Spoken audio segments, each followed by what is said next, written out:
Hey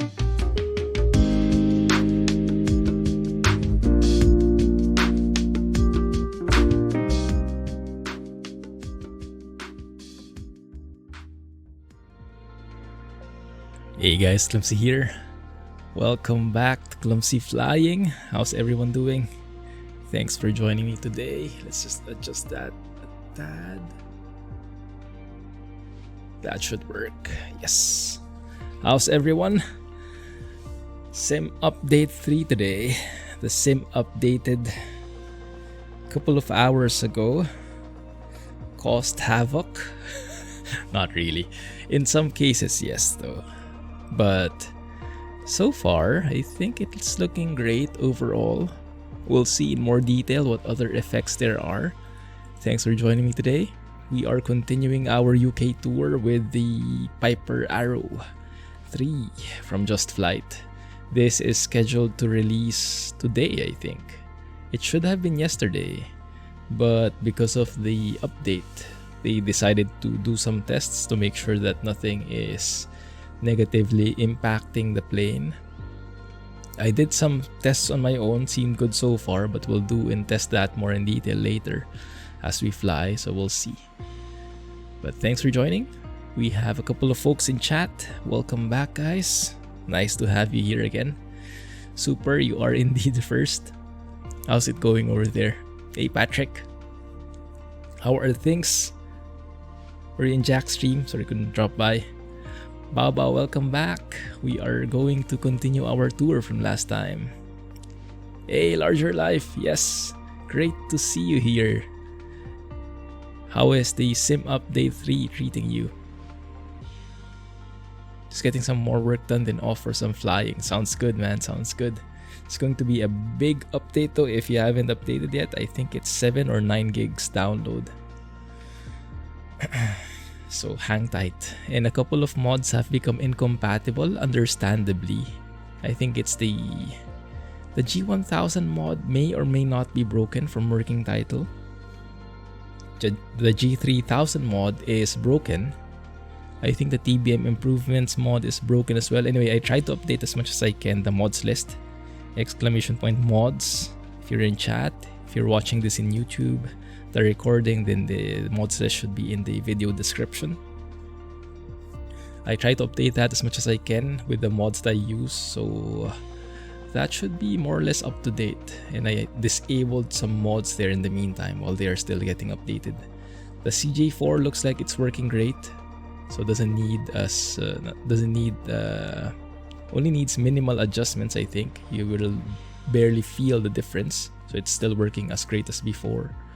But the other stuff have to disable, like the GNS 530 mod, not working at the moment, but I think the mod author already has a fix for it.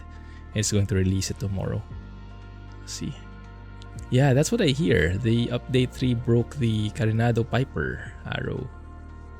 I think it was doing somersaults now, something like that, based on the forums. Enjoying some hunting, nice. All good, man, all good. Excited to fly again, although I just flew in. I loaded this in a while ago just to check. Did some pattern work. The plane was fine, but the UK weather, pretty much UK weather. Let me show you. Let's see. Hey Alex, glad you made it, man. Were you with Jack for hunting? Sorry, couldn't drop by. Doing some tests on the sim here. It was pretty scary stuff in the beginning, but all good now. There are a couple of new parameters in the Sim Update 3. You can now add some wear and tear to the flight model. I'm not sure how that affects the modded planes though. You can even adjust the elevator, rudder, and aileron authority. To be honest though, I don't... This is more like, for me, nice to have. I don't really look at this as essential. I would rather have them fix the actual flight model.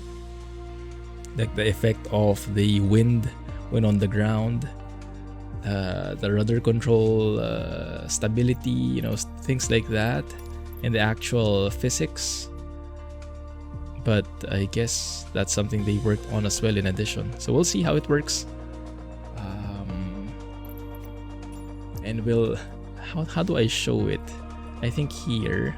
So if we look at the time, one sec, where is it? Oh, is it better now? I think it got better. Oh no, there it is. There's the cloud layer I'm looking for. So you can expect pretty overcast skies. Yes. Yes. Dang it. Alright, let's start off around 3 p.m. We'll adjust the time, we'll adjust the weather probably. This probably won't hold. Because for sightseeing, that probably will not do.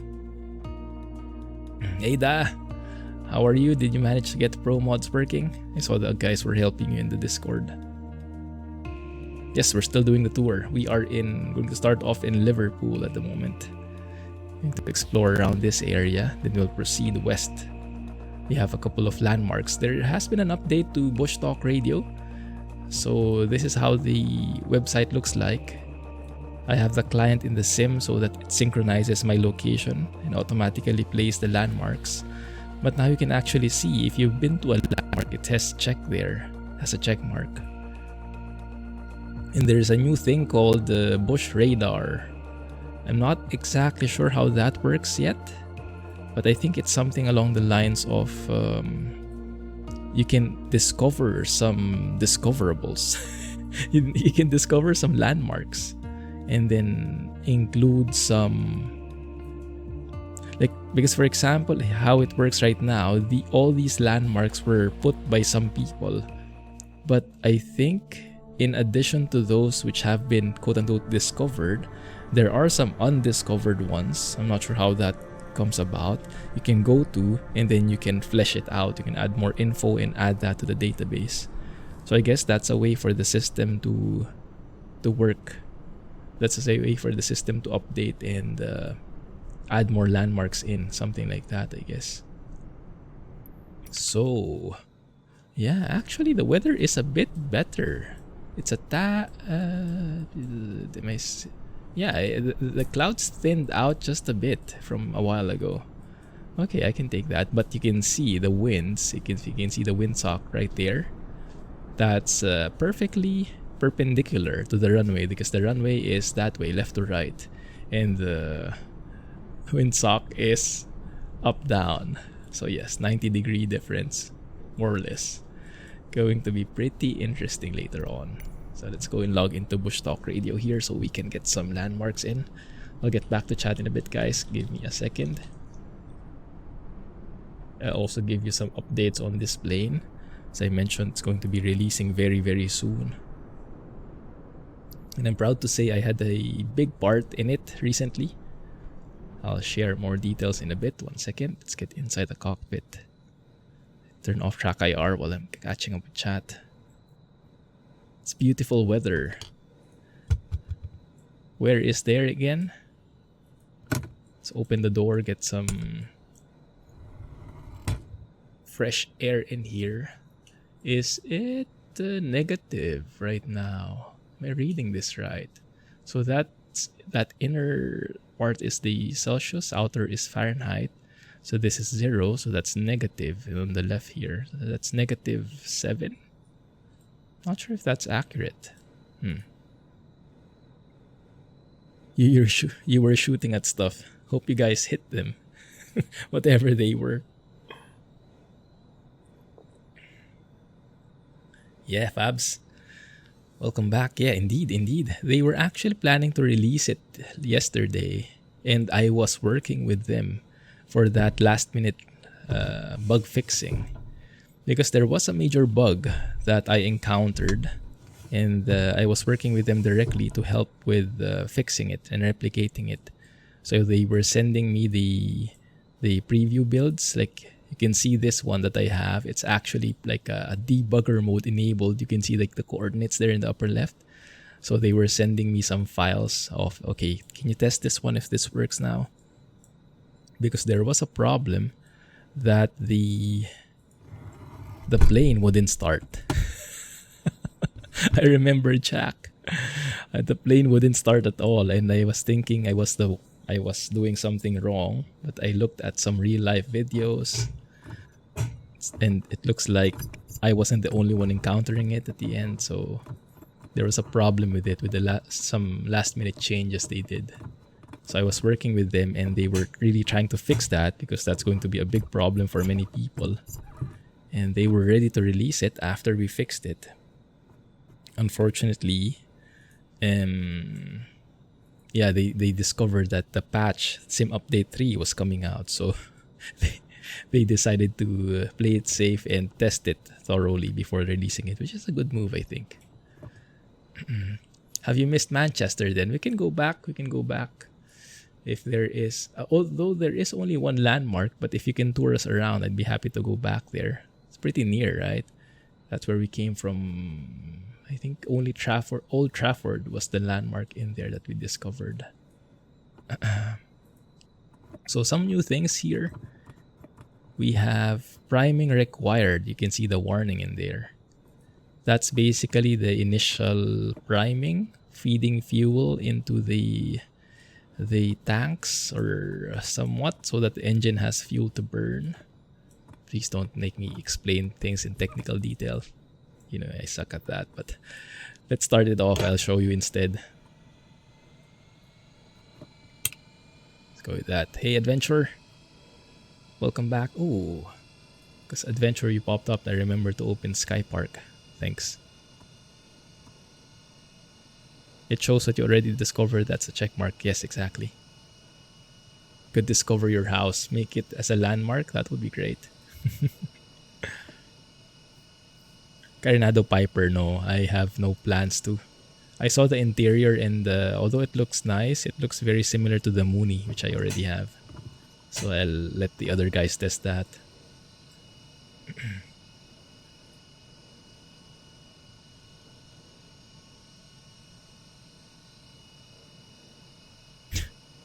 Hey, Laquid. Is that Google Translate working?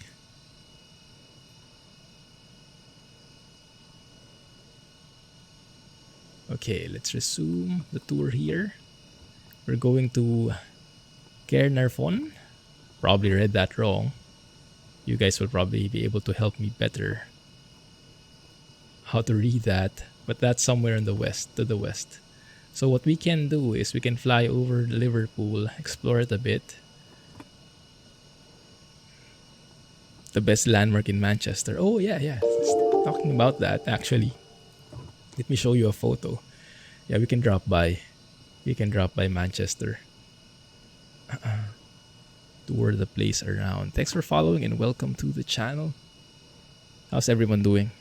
What have you guys been busy with these days? Really can't wait for this thing. Hey Samuel, welcome to the stream.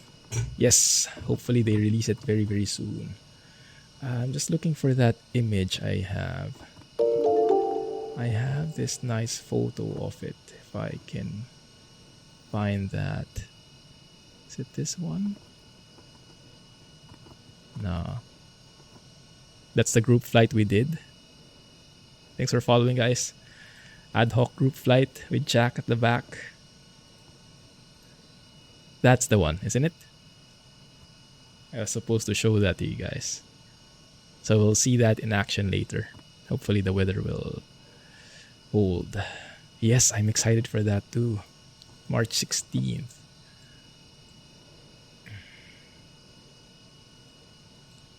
Does it look very similar?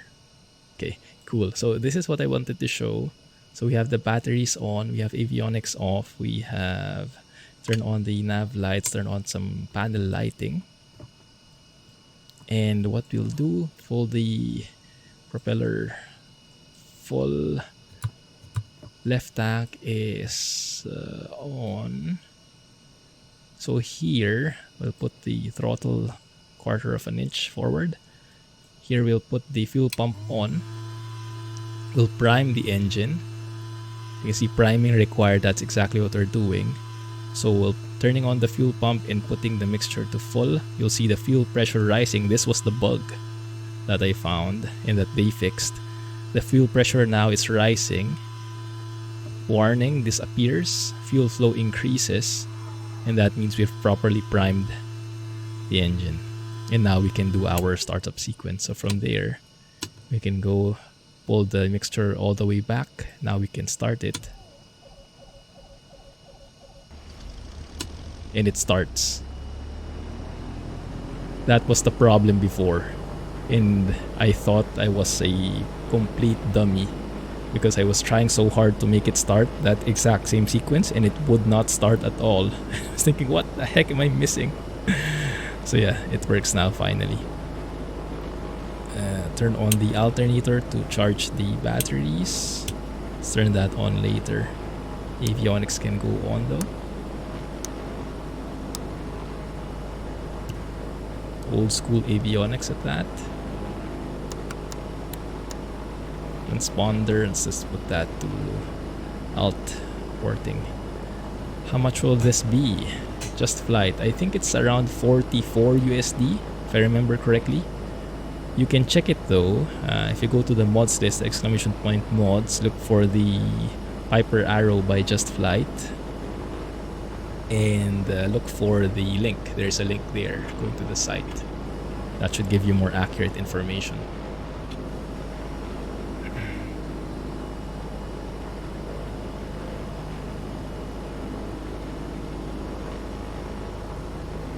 Carnado Arrow has many bugs. Sounds like motorboat. Cabin compared to this, very meh. I think what they said though, to be fair. Oh yes, and that's also been newly implemented. With the release build, they now have that. Remember, I was requesting for that. I was hoping that they would implement it, and they have. So when you have the window closed or open, you actually hear the difference. I love those little details. Good. Alright, where are we going? Where are we going? Let's turn on little nav map so I have a bit of guidance. Yar Jack! How's it going? How was the hunting? Still touring the UK? As you can see with the weather, looks probably familiar for you.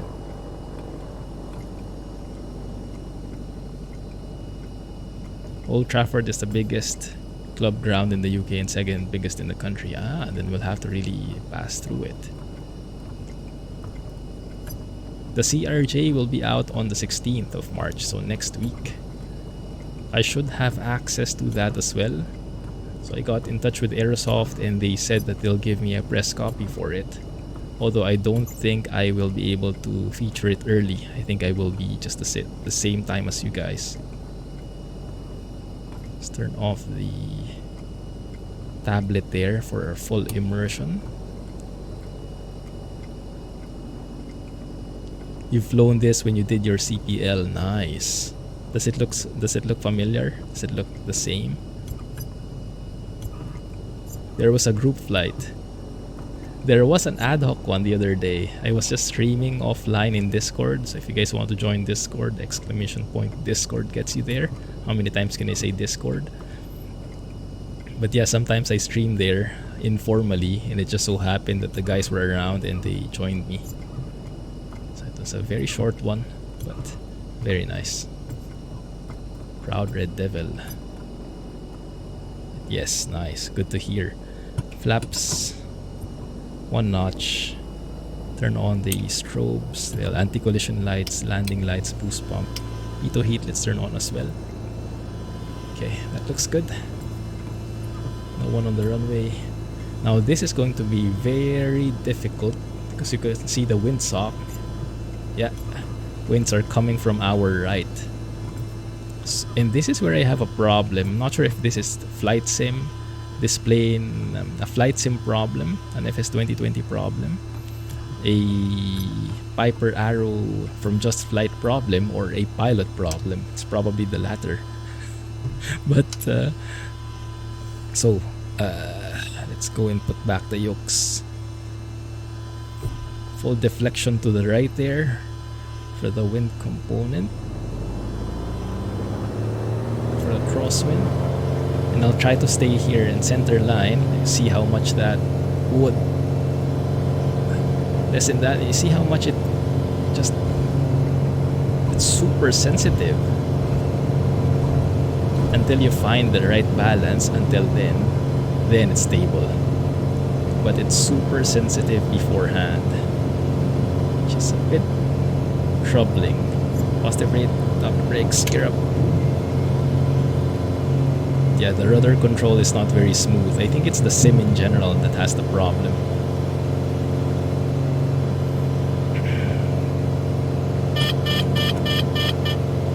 Wrong button, flaps up. That looks good. Let's keep that there.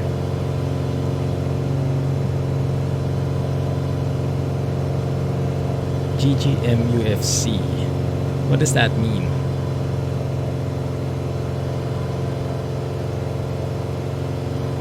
No run up, no. I'm pretty lazy when it comes to run ups. In real life, of course, it makes a lot of sense in terms of realism factor and whatnot, but in the sim, it's always going to be the same thing. And not everyone is willing to wait a couple of extra minutes for it. So for the sake of everyone's sanity, I mostly skip through it during streams and recordings. It's a good practice though if you're planning to really fly in real life. Get the habit in. Let's explore Liverpool first. Welcome to the street, though, Mac. Welcome to the stream. Hey Tufnell, what have you missed? Let me catch up with chat. That's what you had when you went boom the other day. Oh, with the rudders? Yeah, it's very, very finicky. Especially with strong crosswinds. Because there is that point, and I think they answered this in a Q&A. Initially, the wind wouldn't have an effect on the plane at all. And at a certain airspeed, at a certain speed on the ground, they would start introducing the wind effect on the plane. And that transition from not having any wind effect to having a little, especially if the winds are strong, that transition can be very abrupt. So your rudder control, when initially your rudder is fine, when that transition happens, suddenly that rudder would be very effective or very minimal, but yeah, the effect would be drastic. And I guess that explains the sudden jerking of the movement. At least that's what I think. That's my excuse. Yeah, I think that's something that they'll be improving as time goes on. We'll hope. Also, if you guys noticed, the sound of the engine has been improved from the last time we've flown this. They are now making this, there's now a lot more bass. The exterior, I think, has been lessened in sound. It's not as boomy anymore like last time. It's actually a lot more bassy inside now, which I really like. I'm not sure if it's accurate with real life. You guys let me know.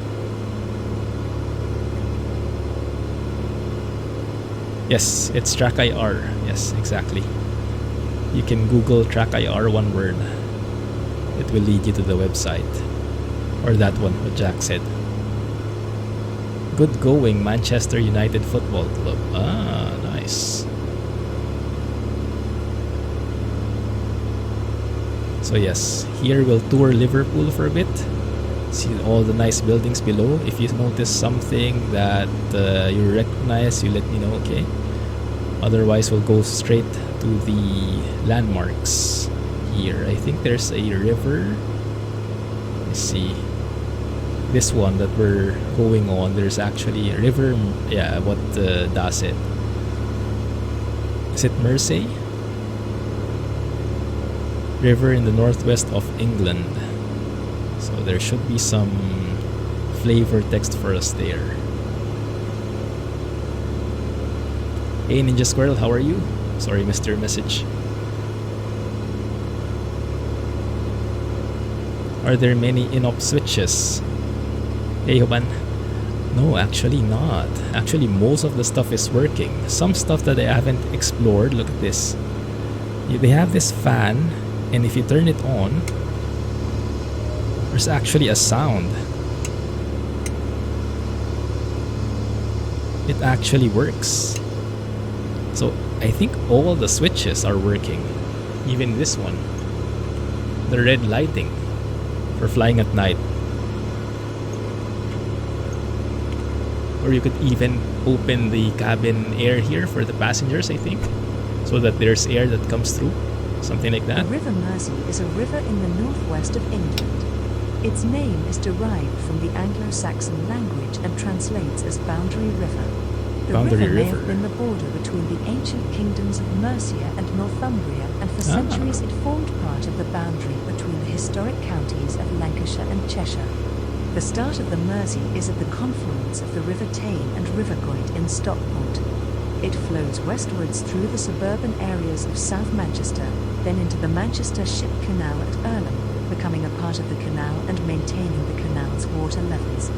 After 4 miles, the river exits the canal, flowing towards Warrington where the river widens.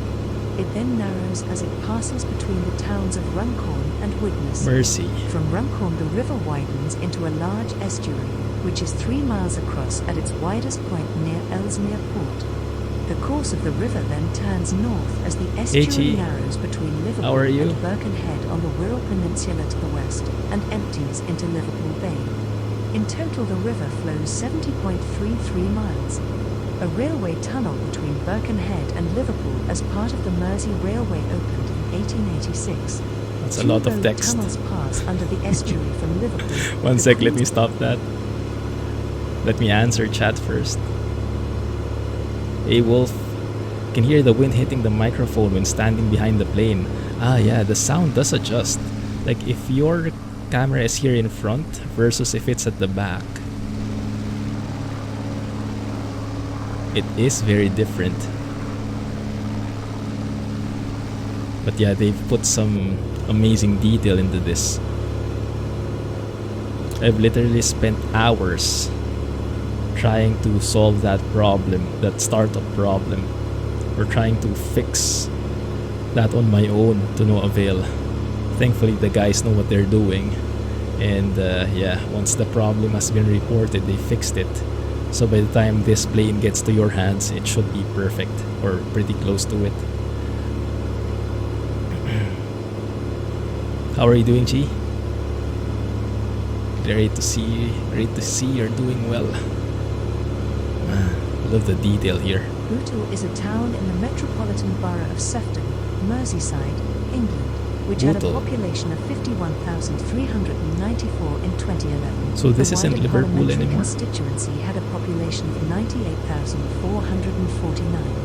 Historically part of Lancashire, Bootle's proximity to the River Mersey and the industrial city of Liverpool to the south saw it grow rapidly in the 1800s, first as a dormitory town for wealthy merchants, and then as a centre of commerce and industry in its own right following the arrival of the railway and the expansion of the docks and shipping industries. That's great The to hear, town G. was heavily damaged in World War II with air raids against the port and other industrial targets. Post-war economic success in the 1950s and 1960s gave way to a downturn, precipitated by a reduction in the significance of Liverpool docks internationally, and changing levels of industrialization, coupled with the development of modern suburbs and the expansion of industries into the Merseyside hinterlands. Do you get By any the side effects, G? 1980s, there had been a sharp spike in unemployment and population decline. Large-scale renewal Goodison Park.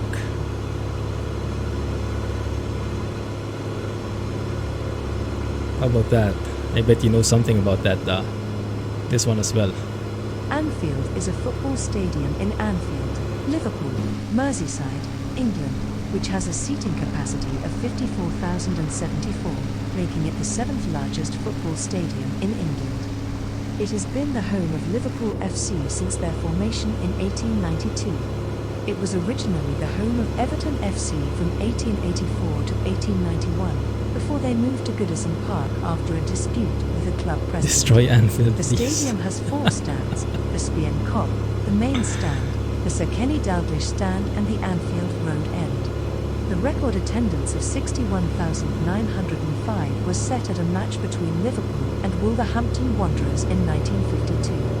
The ground converted to an all-seater stadium in 1994 as a result Finally of sorted Taylor bro report, mods out. which reduced its capacity. 2 gates at the stadium are named after former Liverpool manager Meadows, Bill Shankly and Bob Paisley. Both. I think we're good there. That's much. Some of the text is a bit too flavorful, I think. Is a large housing estate and council ward in Liverpool, Merseyside, England. At the 2001 census, it had a population of 17,784, which had fallen to 15,047 at the 2011 I'm getting census. some blinking green The things. most notable landmark when approaching Norris Green from the north The Brook or west House. is the large former Two Cheshire Brook? Line's railway bridge on the former Loop Line, crossing the junction of Utting Avenue and Townsend Avenue Nice. from north to south. A Yeah, that's the- 1930s Art Deco. Stop that. That's the Bush Talk Explorer kind of thing. So you have those green dots, and then this one comes out. And then when you see it, you can publish it as a discovery. So other people passing through here will have that autoplay thing, and the details can be automatically retrieved from Wikipedia. Not sure how they manage that, but that's nice actually. Very cool stuff.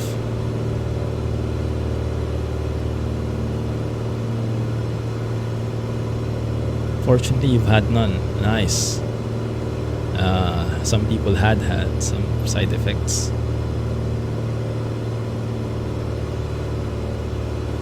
Slower that down. Good.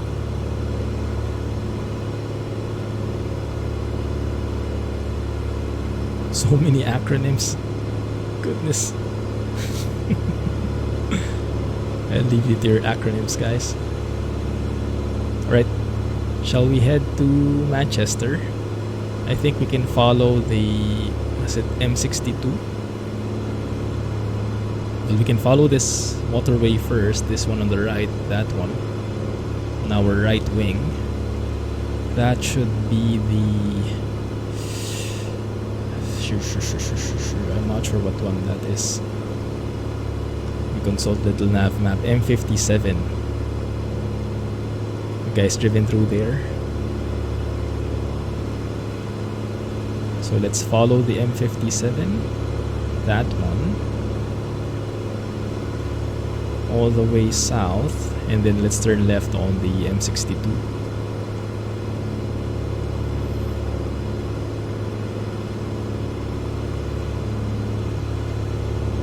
Can't help but mourn.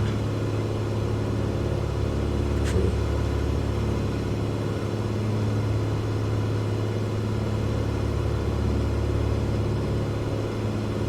Exactly, yes, M57 onto the M62. Does that sound familiar, Chi? Love it. I think I'm missing it though. I think it might be this one on the left. Yeah, it looks like this is a one of a kind of a big junction. This entire thing to go outside. I think that one. M57 is actually that one going there. I think so. Let's try and follow it. Very familiar. Let me know if it rings a bell, how it looks. Might look a bit different from 1,000 feet up, but should be close enough.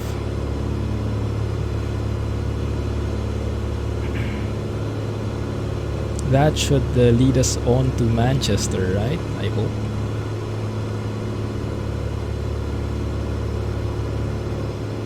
Okay, southbound. Indeed.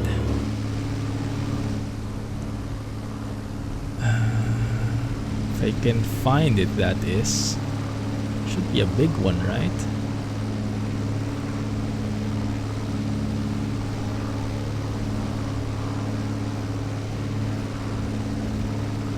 Should be on our left, I think.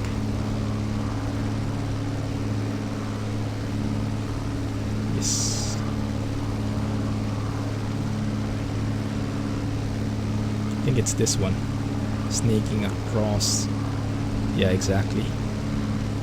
So if we trace that through, at some point there will be a junction. That looks pretty interesting. And then from there is where we'll turn onto the M62. Liverpool and the M62 Derby. Oh, interesting. Okay, that's the one.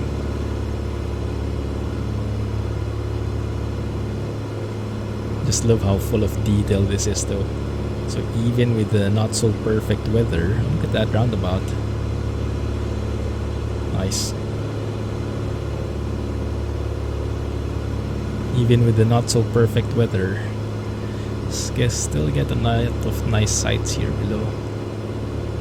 And glad we have a couple of guys from the UK who can help me out a bit, because as you can see, I'm pretty much lost here. Bush talk radio helps a bit, but not as much as the local flavor that you guys give. So yeah, so far looks like the plane remains unharmed by Sim Update 3, thankfully. Hope that keeps on. So this is the this is the one I think already. Yes, that one on the left is the M62. So we turn off on here.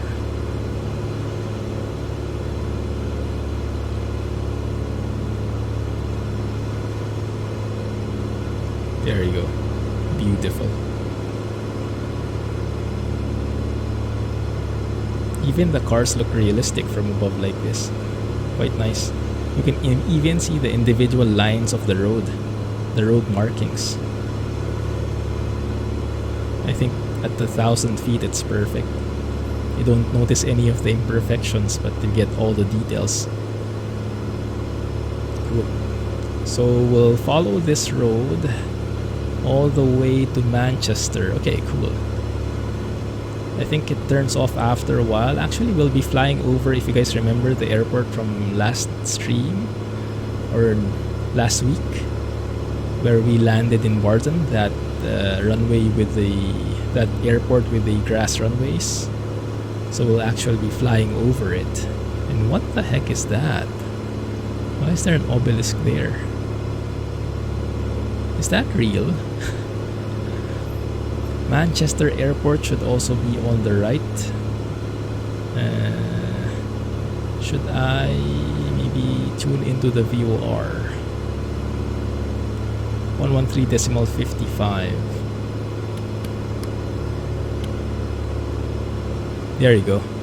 And if you wanted to go straight direct to the Manchester Airport, Echo Golf Charlie Charlie, then we should be on that course around 100 on the heading, 100 on the heading.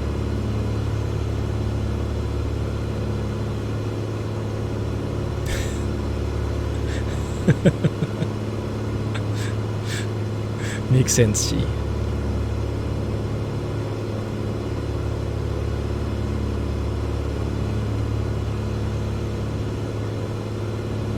Hard to tell the accent from typing, huh?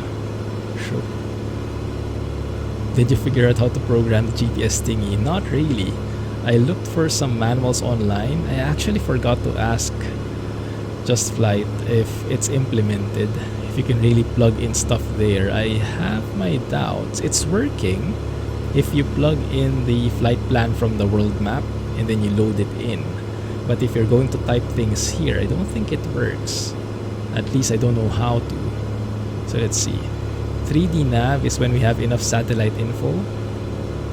But here, the route, the go-to, that would have something if you started off in the world map and put in your origin and destination airports. So that would reflect here, including the waypoints that you're going through. But if you're planning to plug them in here manually, I don't think it works because the cursor, I think supposedly is this one, and we should be getting like a blinking black cursor, but I don't get it. It's not appearing. So I think it's mostly there for display only, but not really for typing. If someone does discover how that works in the sim once the plane is released, you guys let me know, okay? That would be pretty cool. Let me see, I don't think we have any missed messages anymore. Okay, I'm all caught up. But yes, I'm really loving this plane. So yeah, how it works actually, last week I got the first build, the preview build of this plane. So I tried that, everything was okay. It had a few missing items, like the engine sound was not yet that whole, and the opening the windows didn't have that different engine sound, you know, those little details. So there was still a bit of progress to be made in the sound department. Now that has been fleshed out. When they released a new update for us, the media folks, when I tested it, the sounds were great, but yeah, that's when I started encountering the startup problem, and it was so frustrating. I cannot explain it enough. Like, I literally spent hours sitting on the ramp, trying all kinds of combinations of priming the engine, trying the left tank, the right tank, trying all rituals. What if this is on? What if this is on? What if this is on? What if this is on? And it would not work. And I encountered that over the weekend, and you can imagine the guy I'm talking with probably wants his own weekend, right? So I was bothering him on his weekend, and he was not very happy about it. So, but thankfully he still passed it on, I think, the message, and so the developers were able to replicate it finally. And yesterday they were planning to release the plane to the public. Before they did, they wanted me to test it to check that the issue is really gone. And I tested it, and it was. So I was confident that the plane will be releasing yesterday. But yeah, they discovered soon after, a few hours after, that the sim update was due. And that would have been very disastrous if they released the plane, and then a couple of hours later the sim update came up, and if there was a negative impact, the buyers would be very frustrated. So I think it's a very good decision that they decided to delay it just by a day, just to make sure that there were no negative impacts. And I think so far it behaves very well. It's good for me, so we'll see. Yeah, the documents are very nice. It's not the most accurate in some areas though. Like, you would see some minor discrepancies, because in the document there is if you know nothing about the plane like I did, you would really look at the manual and look at the tutorials. It has a tutorial in there. It teaches you how to fly the plane if you know nothing about it, and it's a great starting point. But some of the items there, they're not 1:1 consistent with the checklist. You know, things like priming the engine. In the tutorial, it says... Actually, I'm not sure if they changed it since then, but the last time I checked it, a couple of days ago. In the tutorial, it says, turn on the fuel pump. And then, so set the fuel tanks to left or right. Turn on the fuel pump, and then put the mixture to full rich, right? And that's right. But they didn't say that you wait for the prime engine, or you do that for only a couple of seconds, and then you have to pull back the mixture, right? You pull it all the way out. And then you turn off the fuel pump, and then you start the engine. So that part about pulling back the mixture and turning off the fuel pump, that's not in the tutorial, but I think it is in the checklist, so you'll have to cross-reference it. But for the most part, basic stuff, it's complete. It has so much detail in there. You know what, let me open that in a bit. After we pass through Old Trafford, let me show you the document. Let's see if that changed. But it has so many details. It even has like emergency procedures put in. So if you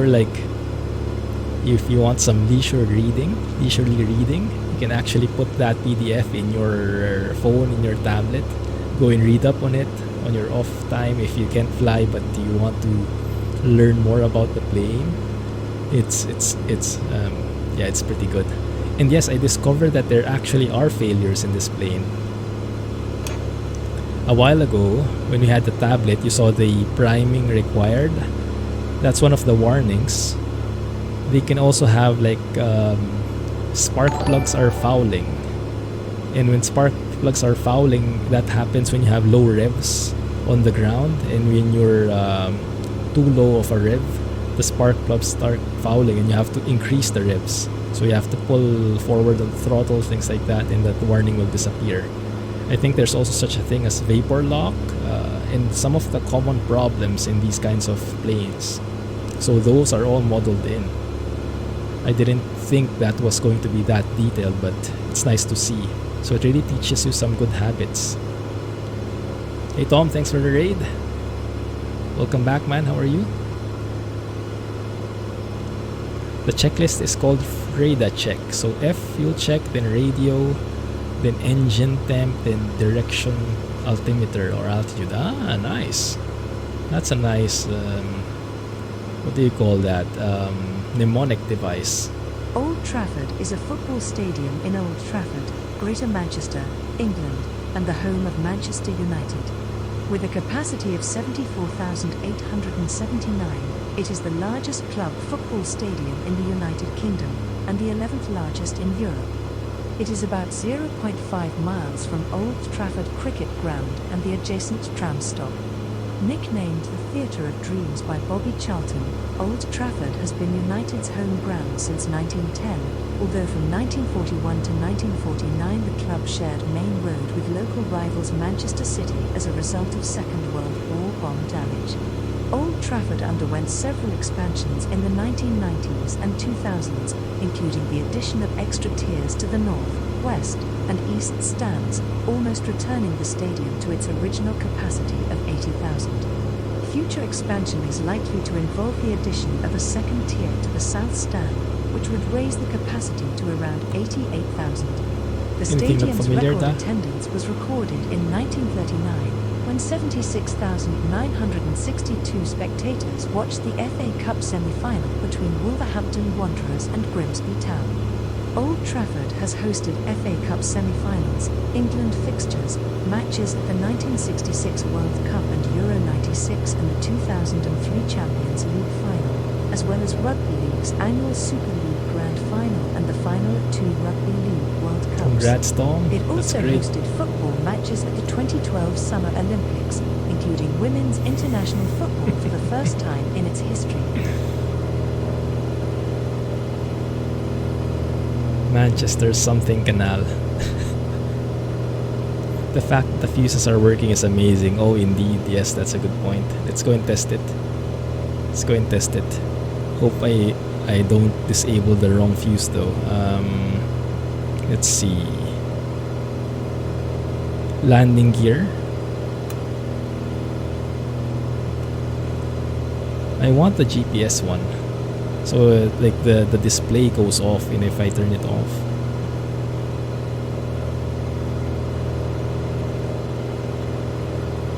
If I can find it, that is. Anti-collision lights, landing lights, but yeah, each of these fuses will turn on and off the respective connections that it highlights. The detail is very nice. And yeah, the warnings, the error, the failures are something that I really appreciate that they added. Chelsea FC plays. Where is that? If you can point me to it, then I can try and find it. Starting to get slowdowns here as we get near the airport. Interesting.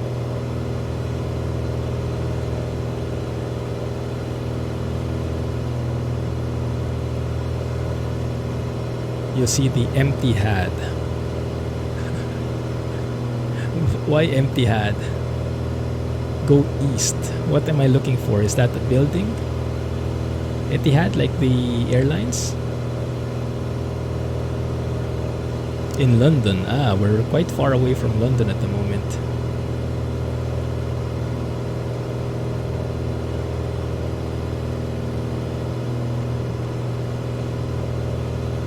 Right, let me climb back up to 1,000 feet.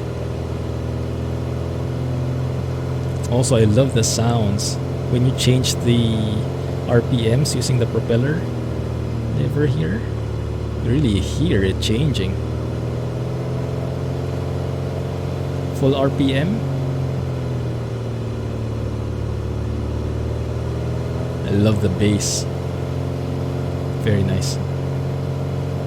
So if I turn off the yoke here so we can see 2500 for the climb, we'll pull it back later to around 2200, and now it settles on. Very nice. 160 miles south of me. Oh, okay. So we should head south.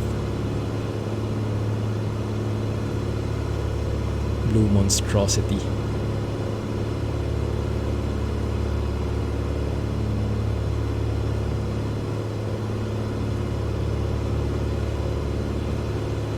Well, you can't spawn in at any airport after the new update. I've seen similar problems in the forums. I didn't encounter it myself though. You can try visiting the forums to see if someone managed to fix it.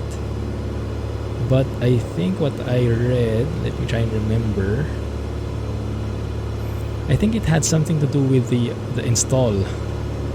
Do you have it on Steam or in Microsoft Store?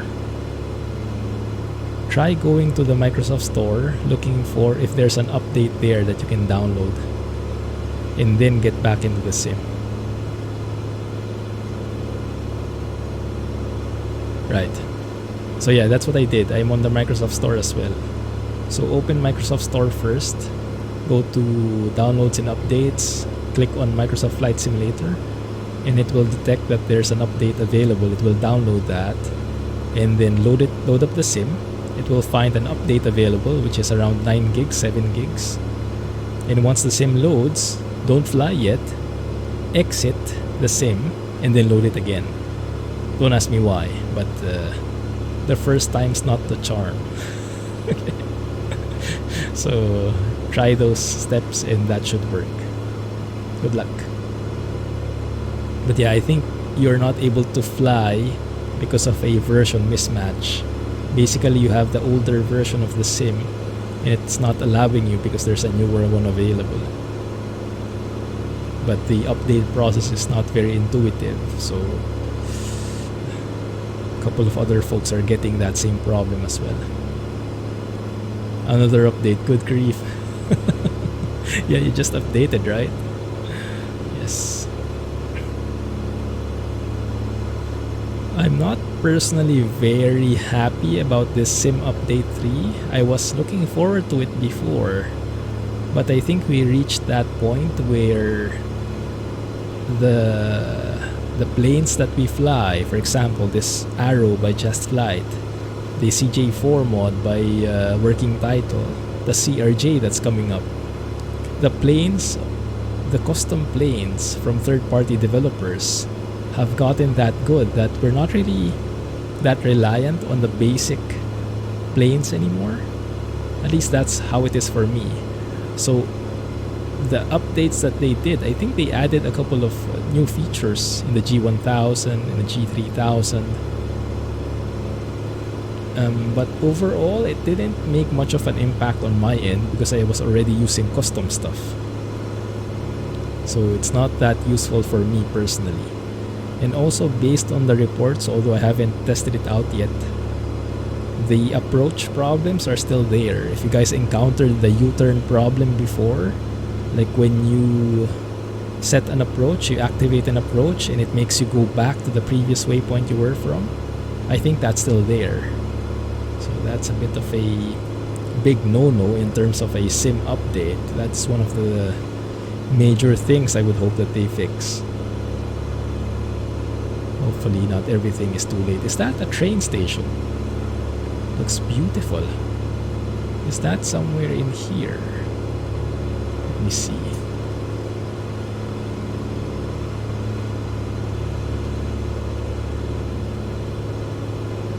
feet.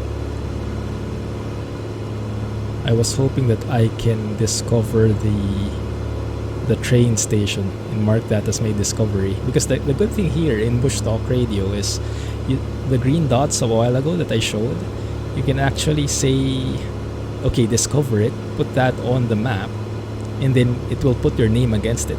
So you're the explorer of that particular point of interest. It's nice. Let me see if I can find something. Event City. You guys familiar with that? Barton Dock Road tram thingy. So many different things here. That's nice. Hulme Barracks. I'm just going to blabber on some landmarks. Barton Dock Road tram stop. Ford Trafford Park Factory. Interesting.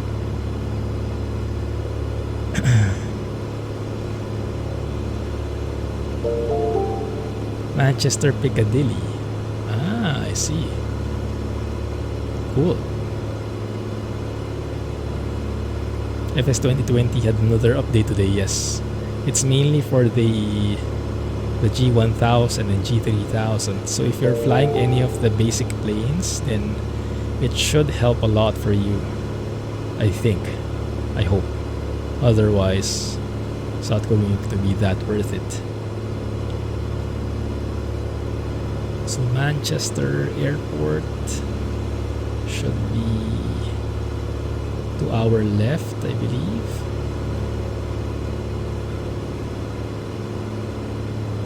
Oh, actually in front. No, that's the one. Getting disoriented. That's Manchester Airport right in front of us. Thanks for following, guys. Welcome to the channel. Let me know if you have questions. We're just testing the arrow here. It is in imminent status for release. And so far, looks like it's going great. No negative impact from the Sim Update 3, thankfully. So I'm hoping that you guys can get your hands on this as well today. We'll see when the Just Flight guys are releasing it.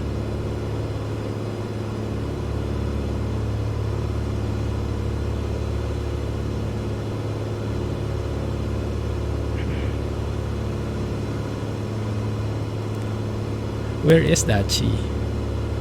For a guy like me who knows nothing about the UK, where is that in broad strokes?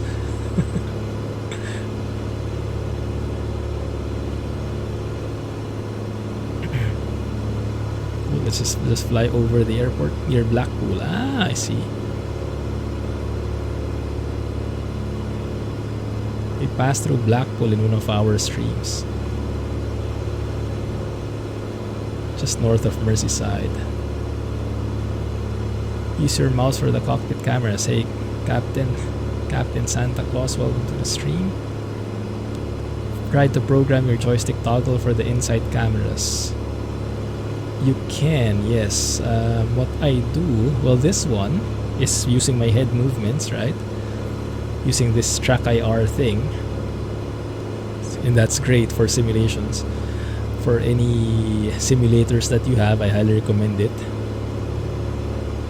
But in addition, I use the instrument views to go instrument view 1, instrument view 2, and these are mapped to my joystick, some buttons on my joystick, so that I can look at the instruments easier, and then I can use the head tracking in addition and fiddle with some buttons that way.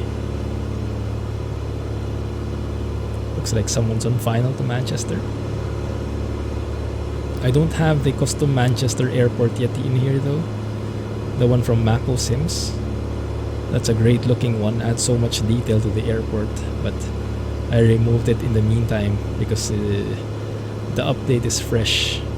I didn't know if it would cause any negative impact. Yeah, someone's on final there. Let's try and peek out. What kind of plane that is. Very stable approach. Very nice. Hey Gary. Getting poor performance around. Is that Frankfurt?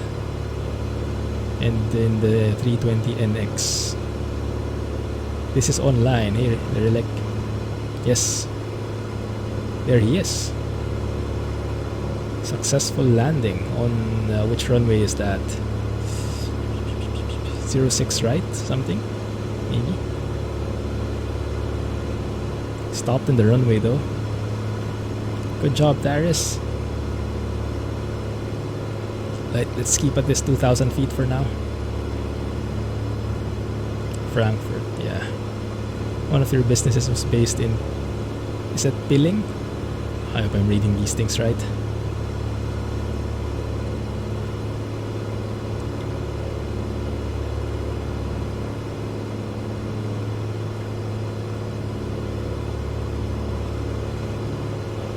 How are they showing? You mean the other players? If you go to the world map screen, in the upper right, when you choose the weather, the time, you also have an option there to show on other online players. That's what we're seeing here. So other online players in the sim.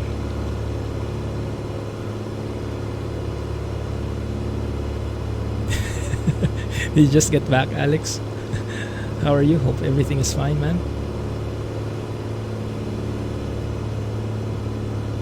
Thanks. Glad that worked out. 20 FPS on the ground. Ah, the tags. Yes, it's from a mod. You can check out in the mods list, ! Mods. There we go, thank you. It's the UI mod. Look under the miscellaneous section. UI Uniform India mod.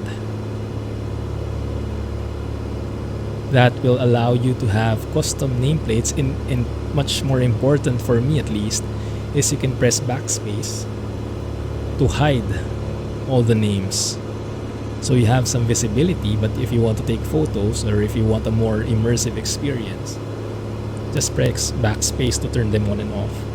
Highly recommend that mod, and it seems to be working fine in Sim Update 3. No negative impact there, so it's good. One sec guys, I need a drink. Friends TV problems. Look at you, techie guy.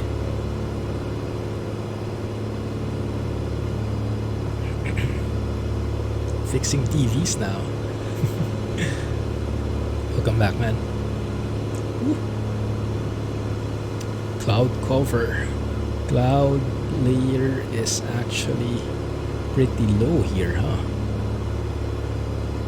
I think we'll have to descend a bit. I think we'll have to go back to 1,000 feet just to stay away from these clouds, because on these temperatures we don't want any icing happening. This plane does not have any anti-ice capabilities. So if our windshield starts frosting up, we're doomed. Although to be honest, I'm not sure if icing is implemented in this plane. I've never tried, and I've seen somewhere that I think it was disabled. Not so sure though. Okay, let's follow this road westbound. There are some nice, promising landmarks on the coast. I haven't been to them yet, but let's discover them together. Give it a kick. Alright, have a good one, Da. Thanks for the tour. Appreciate the company.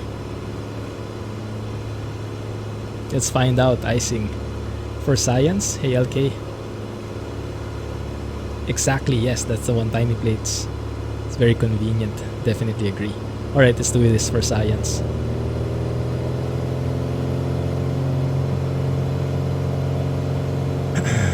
Let's climb. If we crash, I blame you guys, okay? Just to be clear. You want to turn off the pitot heat as well, so our airspeed indicator dies somewhere as we get closer to the cold.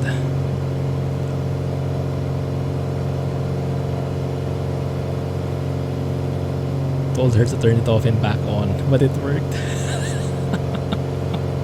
Perfect. Yeah, just like a techie guy would say. On and off is the simplest yet most effective solution. Get some red light in here for better lighting. Yeah, who was it? Gary. I'm getting some. I think overall my FPS is also worse. I think the FPS got worse sometime in the World Update in the UK. I think so.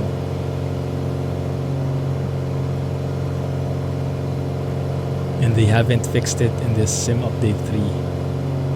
And that problem is even more apparent when you are flying the airliners.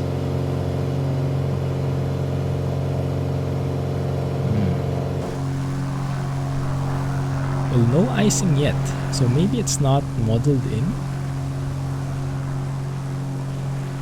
What's the temperature right now? Oh yeah, that's a thing. Stow that first though. -10. That sounds pretty icy to me. Well, let's climb higher. Let's see how this works. IMC.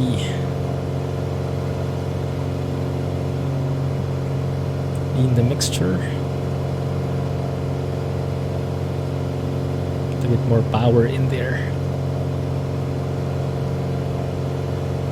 What did you fly into, dude?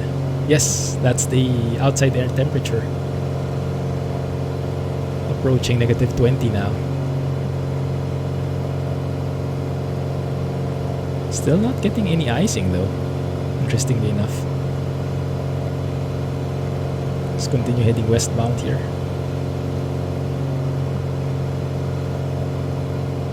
Nice. It's great to hear, Chi. I tried it out. Just loaded the new map with it and it seemed smoother. But then again, I haven't played it in a while. I haven't played it since I upgraded. I saw a video from Kernel Failure. Oh wow, look at this, guys. Beautiful. Yeah, I don't think icing is implemented, to be honest, for this plane. I think they just turned it off to be on the safe side. I'm not sure though. We'll test it further. But yeah, even the pitot heat, even my airspeed didn't die off. Unless it's not that cold. Ah, they did not implement the icing visuals. That makes sense. Yeah. But even the airspeed didn't die. I would expect the airspeed to have frozen up. Maybe it did? No, it's still moving. Because I have a pitot heat off. They did not like the way it looked. Ah, makes sense. Thanks, Wolf. Thanks for clarifying that for us.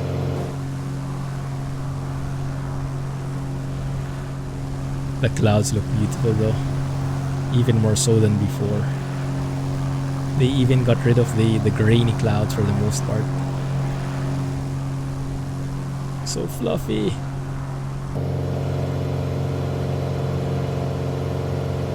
Let's climb to around 6,500. I think it's the first time we climb this high in this plane. Normally we stay at 1,000, 2,000 feet for the views.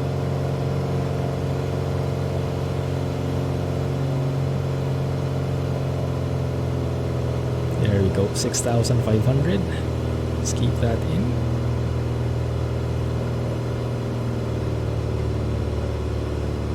It's my only gripe about this one. The RPM is hard to see when you have the yoke on. And I don't want to hide the yoke because it looks so cool. Okay, leaning the mixture. That's the peak. Teen of peak. Right there. That should be good for cruise.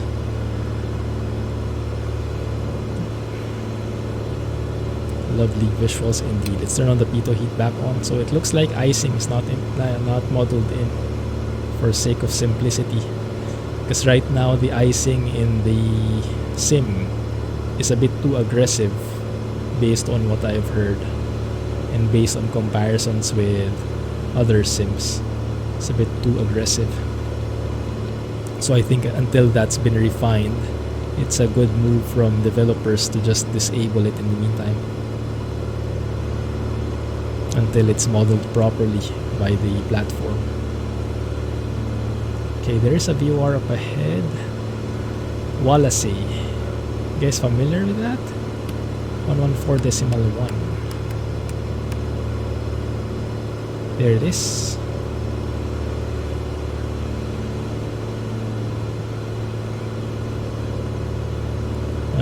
One second. There you go. Just getting the proper course straight into it. That one. Okay, let's fly over it. Why not? Some VOR navigation. So let's follow that course westbound. Around 271, 272. Should be good. Wallasey, you know it well. Nice. Looks like it's just past the river. River Mersey. Is it? The one we passed through a while ago. So past the river, from Liverpool, if you cross the river, then you... That's, I think, Wallasey already.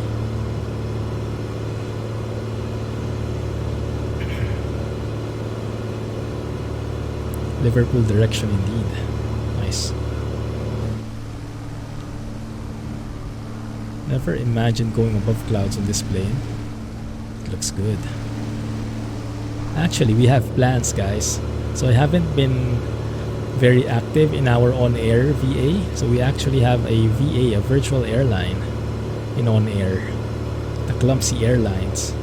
And we have a lot of very dedicated folks. I think if Bunky is here, sorry, I'm not sure if I greeted you properly, Bunky. Thanks for joining. If Bunky is here, he's one of the managers of the VA. He's working hard to establish an FBO group in Hawaii. So we have a couple of FBOs in Hawaii already, so we can have our own network there, earn money and tour the place at the same time. And I am planning to fly the Arrow in Hawaii, but I'm just waiting for on-air to make this available, because on-air is a bit more restrictive. The planes, the available planes are they have to be registered first, authenticated and stuff like that, to make sure that it's not a cheaty plane, you know, it's a realistic plane with real stats. So when that is available, when the Arrow 3 from Just Flight becomes available in on-air, we'll do our trip, our tour in Hawaii, okay? Won't join your VA, go bankrupt. You can try. The other guys are very hard at work there though. I actually did a flight yesterday with the CJ4. Did my own little share. Yeah. I basically contribute breadcrumbs by now. So that's Liverpool below, looks like. And with backspace, we can hide all those landmarks if you don't want the interruptions. Thanks to the UI mod by Mugs. Ah, there we go. One of our managers in the VA.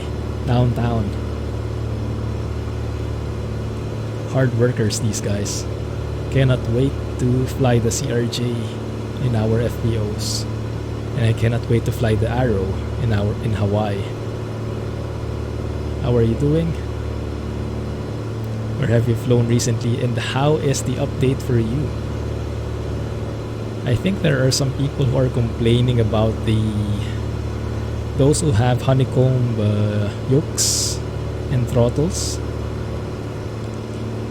and do not use any third-party software for the intermediary controls like pass-through to the sim. Those who just use the yoke, the honeycomb stuff directly in the sim, I think they are getting a big problem right now. The heading bug, the altitude, basically it doesn't allow for small adjustments, which is an old issue, but I think with this sim update it has become even worse.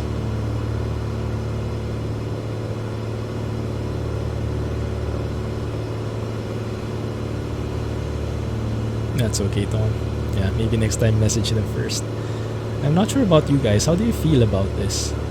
I'm not maybe as a millennial, because I realized I am a millennial. I am one of the older millennials. I don't actually like people cold calling me, even if I know the person, except if it's Mrs. Clumsy. I think she's the only exception. I don't like anyone calling me out of nowhere on the phone. I get anxious. Is it the same for you, or is that a generational thing? I would rather they message first and ask if they can call, or better yet, just talk over the chat instead of calling, if possible. That eases my anxiety.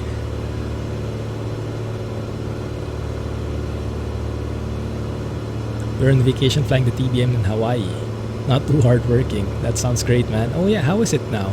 Have you tried since the update? I think the G3000 mod doesn't work. I'm not sure about the TBM fixes, but the default should be much better, I think. Although I think it still has that U-turn problem with the approach. Especially with Hawaii-friendly CRJ distances. Yikes. Hey Bunky, there you go. You might not get downtown out of Hawaii. You guys have been in Hawaii in real life, right? You guys were stationed there? So cool hearing about your stories, reading about your stories in Discord. Anyone else been to Hawaii? I hope to go sometime. Dial Clumsy's number. Ban. You don't like people texting you. So it does seem like a generational thing. Yeah, I think as a millennial, I don't like people calling me. But as a insert generation here, calls are more convenient, that's true.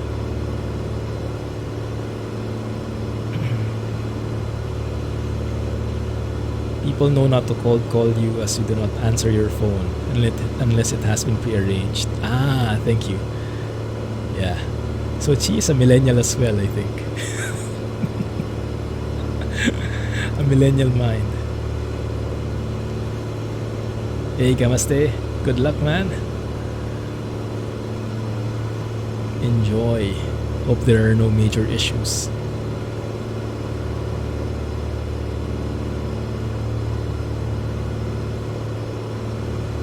She got a super good deal. Ah, nice. Stay safe. You are an antique.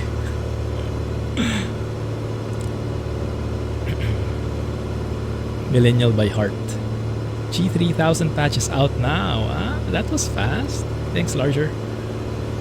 Life, I think. It's better to call you. Easier for me. That's great to hear these guys are super fast. Gunny was there too. Stationed there too. Cool stuff. Darkfly also updated his longitude mod. Yeah.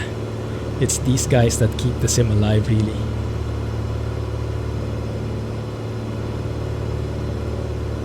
Yeah, I think before, in the beginning of the sim, first few months of the sim, I was really hoping for the sim update from Microsoft. But since then, so many developments have been made in terms of the... I think we're literally over the VOR. You can see the needle zeroing out. There we go. That's what I learned from you guys. When you are right over the VOR, the signal actually gets lost. So we literally flew over the VOR, and now we can see it's a from. So it's to our backs now. Nice.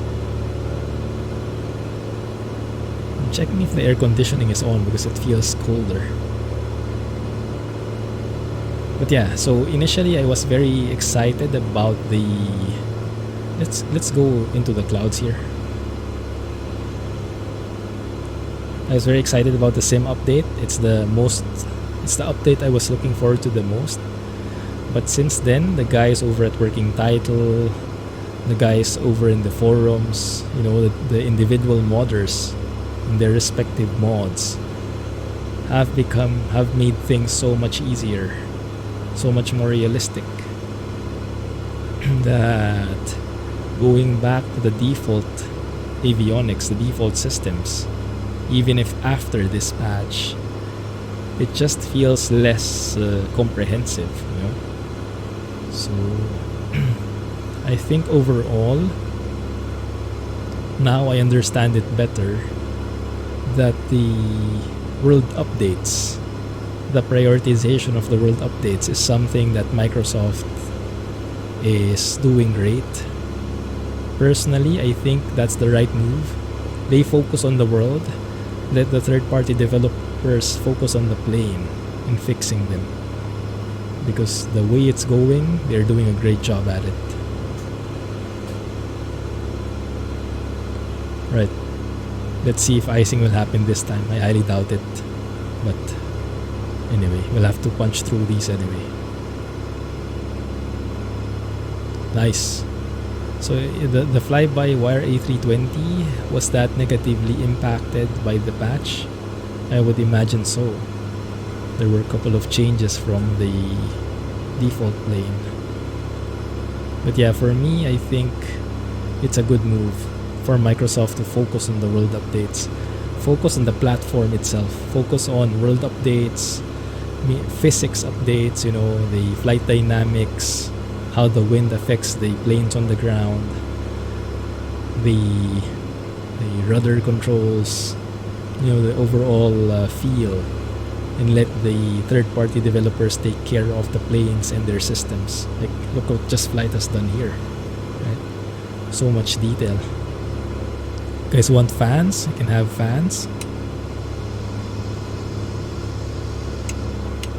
I think this one is temperature control or something. So nice. All those details. Also, something that I like, if I can show that here, maybe that one. You can see the, what do you call this, undercarriage? It actually is pretty dirty. I noticed this as I was analyzing one of my landings. You can see actual dirt in there in some parts of it. It's very cool. It's not a perfect plane. Far from it in terms of wear and tear. Look at all this, right? So nice. Just improves the immersion even more. They need to unlock modding for the... Yes. I hope they do that. That was asked in a recent Q&A, but they said no. I wish they would unlock at least the files, the config files, not the models, but the config files. Because Darkfly is really having a hard time going around the system just to mod the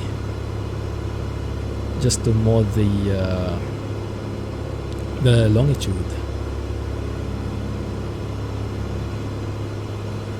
It's very limiting compared to when editing normal planes. Have a good night, Chi. Appreciate the company. Glad you had your second jab already. Stay safe, man, and catch you soon. Yeah, glad to have you here. Glad to have you here. Let's see how low this cloud cover goes.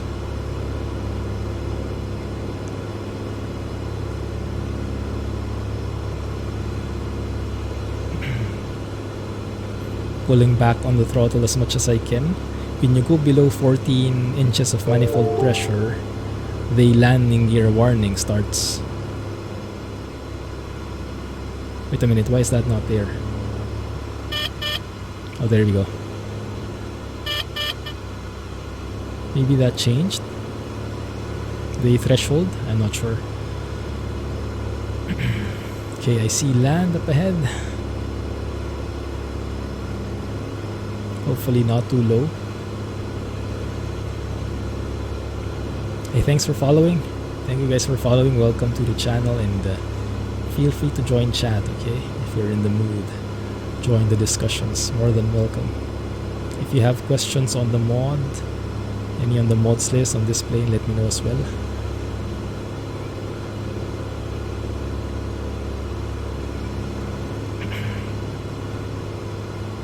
And if you have any recent experience with the Sim Update 3, let me know. Thanks, Alex.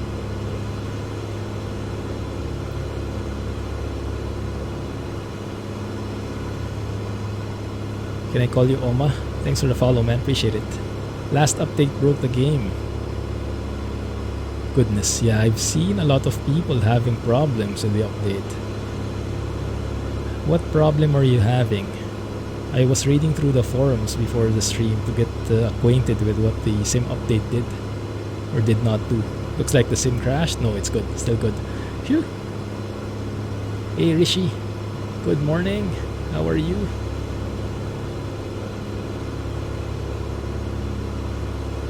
But I thought the effects on the flight model were.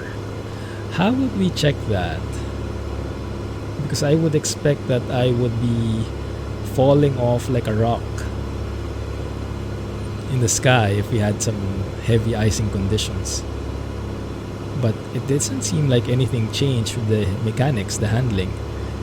The airspeed's alive. The plane is flying as normal, so I don't feel any icing at the moment.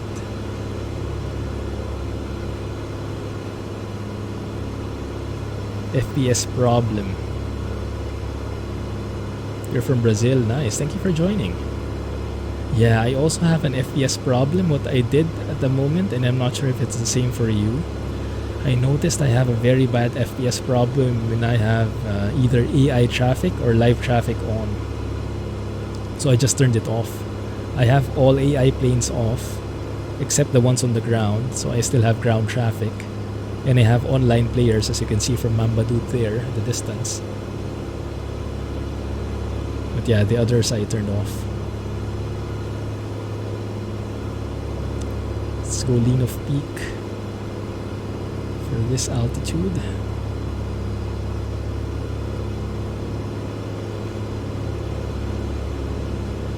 Descend to 1,000 feet so we can see more detail below. Really depends on the amount of icing. Yeah. Well, yeah, I'm not sure. That's hard, right? Because we don't have visuals. But we passed through some pretty thick cloud layers there, pretty high up.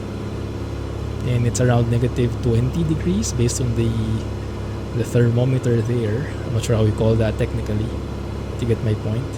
So I'm expecting some icing should have occurred already based on the original icing mechanics of the sim.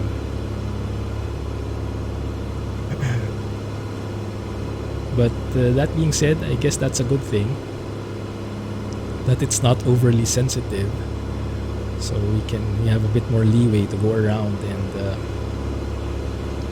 get into the colder areas without getting too scared about icing conditions. You have FPS issues with the traffic too. Yeah, it's bad. I was flying with the CJ4 departing from Houston, I think. Kilo India Alpha Hotel. And there was a lot of live traffic. There are even some United planes with the proper livery in there, which was nice. But yeah, the FPS was horrible. And when I flew the CJ4 without any traffic, it was silky smooth. So yeah, I think there's a bit of optimization to be done in the traffic department. The AI traffic. Yeah, take it off. It's an FPS hog, and for me, even if I have AI traffic on, not live traffic, but the AI traffic, it crashes my sim before. I haven't tested yet since this update, but I don't think it has improved based on the comments. Icing would also mess with your instruments. That's true, yeah. In other planes, I noticed that the airspeed indicator dies when you don't have pitot heat on, which makes a lot of sense, right? The pitot ices up, so you don't get any airspeed indication anymore. But in this plane, we were not able to replicate that, so maybe that's not modeled in. Maybe they decided to get rid of the icing conditions totally until Microsoft makes that a bit more stable, a bit more realistic, you could say.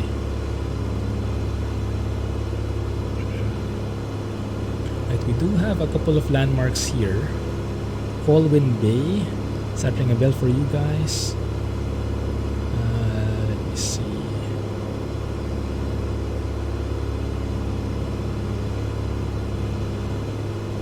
I'm not sure how you read this. Llandudno. It's a seaside resort. I think it's over there near the coast.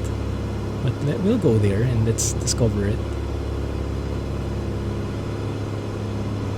Clouds are getting lower and lower. This is getting pretty heavy. King Air airspeed indicator dies with ice. Yeah, I think I also saw the same problem in the Muni, Carenado Muni. I think it also happens.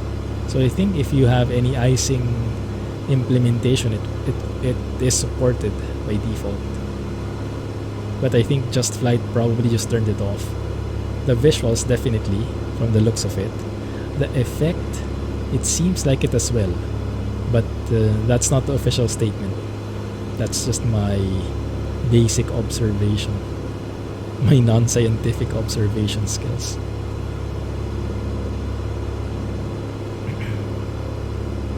Llandudno. Ah. Thank you. Seems like a fancy resort here in the northern coast, is it? Northwest. Is this a vacation spot, I imagine? Looks like it.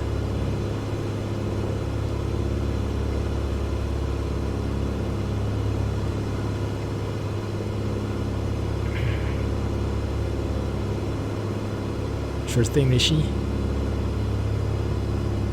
Enjoy.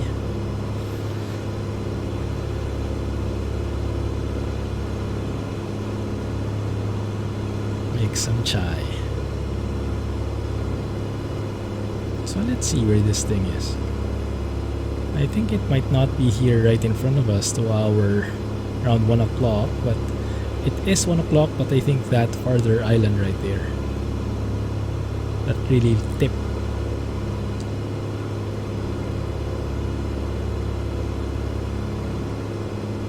I think I can also open the windows without crashing the plane, unlike in the Muni, which has like a limit. If you go beyond 140 knots or something and you open the window, you get a black screen. But we'll try here for science, okay? 1 second. Yeah. Probably you shouldn't be doing this in real life, huh? I can imagine.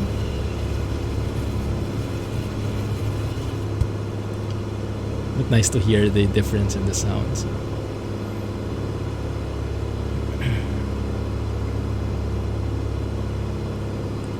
Let's see. Yeah, that one, I think that's the one. Now, the weather is not very cooperative. If this continues, I think we'll have to change to a static weather in a bit, because UK is not cooperating.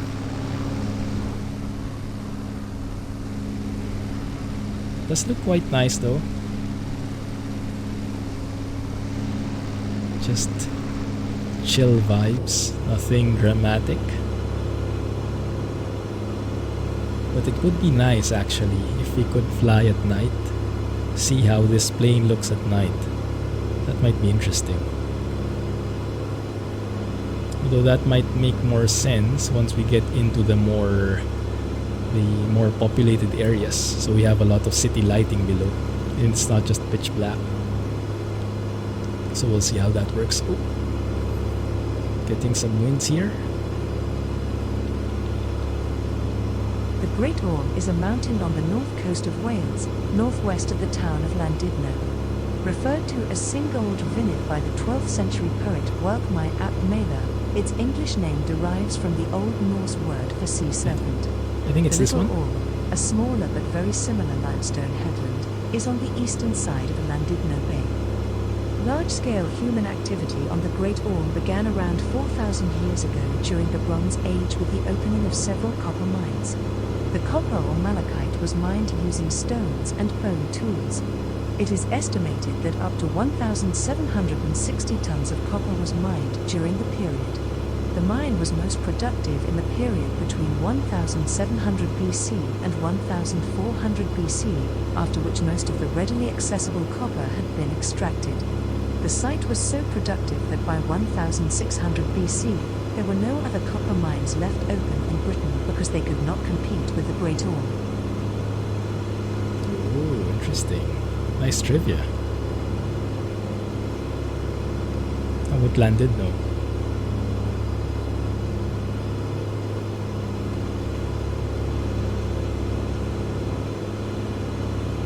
Come on.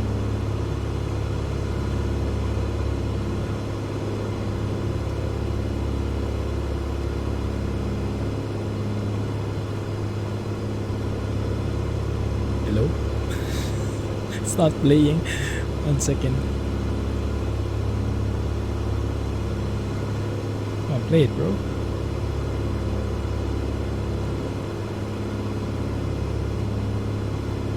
I think it's this entire thing. There's even a train station here. Reminds me of Transport Fever, huh? Like an end terminal there.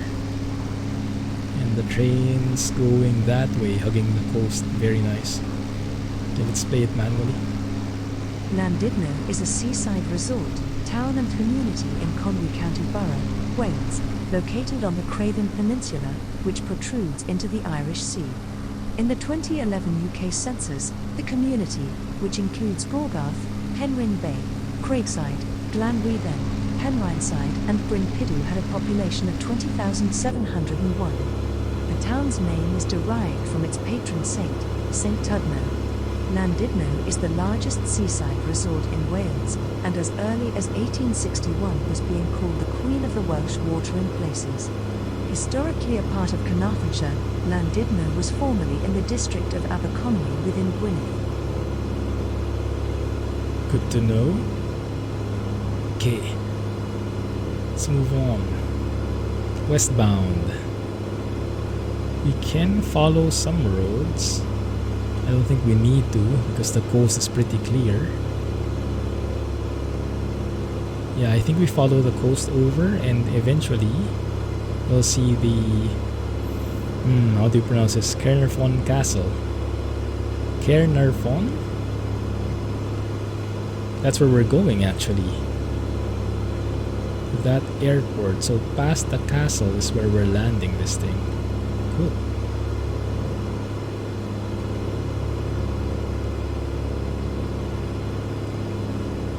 Right. Yeah, same here downtown.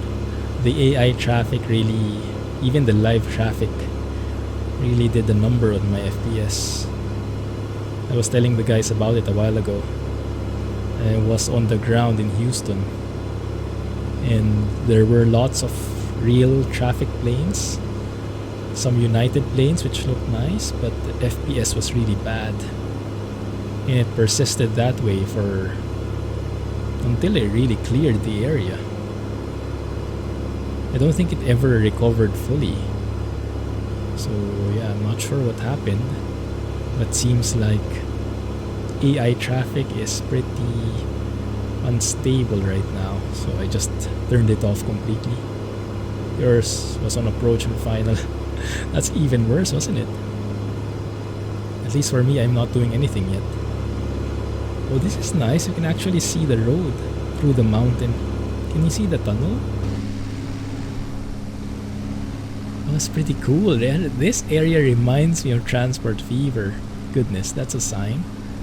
Earlier, it was like the train station. Here is like the punching through the tunnel, making through roads like this. That is very cool, actually. This entire area looks so scenic. I love the combination of like the roads, the small towns, and like the natural landscapes. Just makes it so scenic to look at. One sec, let's take a photo of that.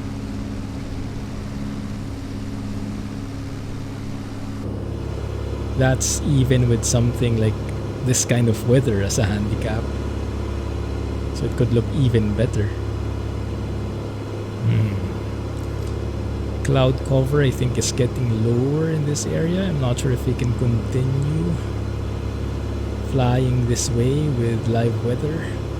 We might have to get to one of the resets. Really similar systems to, yeah, I think so. Airport C, oh yes, I heard it went full release. March, what was it, March 1? Recently, right? I think last week. I've tried it before, way back when it was still new, in early access. And I've seen some videos on it, looks very promising. I do want to give it a try.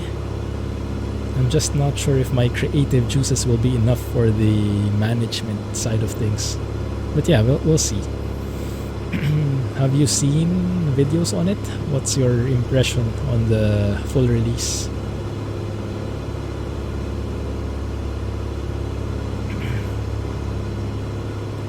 Plum is very enthusiastic about it. He was the one who was telling me about the full release info. Otherwise, I wouldn't have known. Plum is one of the Pro Mods developers, and is very much a fan of that game.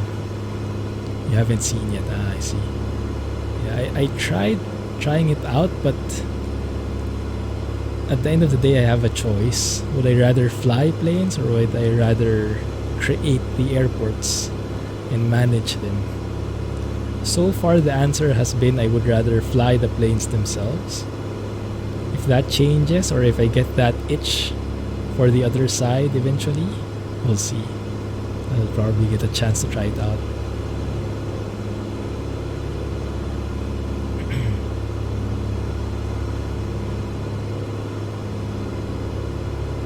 So yeah, hug this coast, and then there should be like a small canal right there in front around 1 o'clock.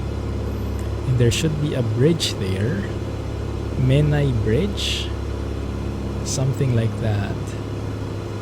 Interesting. I'm also spotting some discoverables here.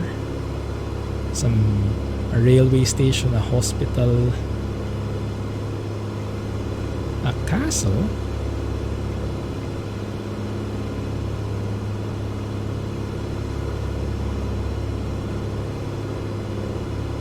No, I don't think that's right.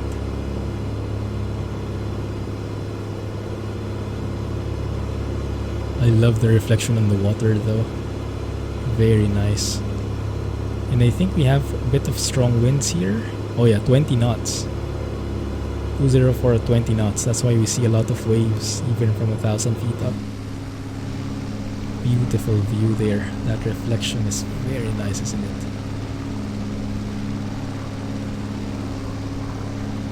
Wow. You'd rather fly the planes than manage them, yeah. I think I'll be more immersed that way. But that being said, there is something cool about managing the stuff. But right now, for me, it's cooler flying the stuff themselves.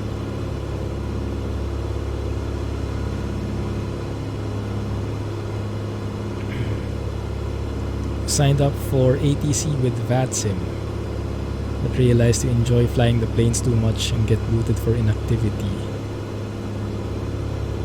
Signed up for ATC with VATSIM. One sec. So you tried VATSIM out? Weren't you already using it before? Or is there something new with VATSIM? Oh, to be the controller. I see. Cool. Okay, I get it now. Yes, I see. I also had that thought before, if I wanted to become a controller or try, but there's so much studying that it involves, and I'm too lazy to study all the things. So I ended up not continuing with it. And yeah, I think the same argument would hold. Would you rather control them, guide them about, or fly them yourself?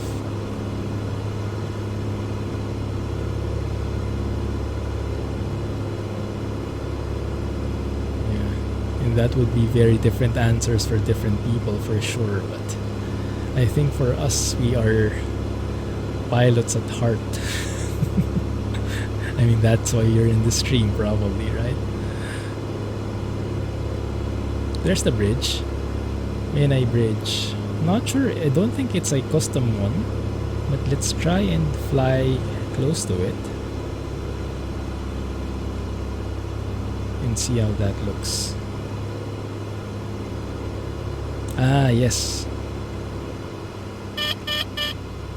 Something seems to have changed with the gear warning, because I think before it was around 14 inches on the manifold pressure, but I think now not so much anymore. I think now it's significantly less. If you tried to be a controller, they'd have to create a new role for it. Yeah, might be the same for me. Oh, definitely. Controllers are amazing. There are some people who stream that, right? I think there's London Controller. I think I've watched his streams a couple of times. Super cool. And all the work that involves, my goodness. So it's no easy feat. It's just different. It might not be something up our alley.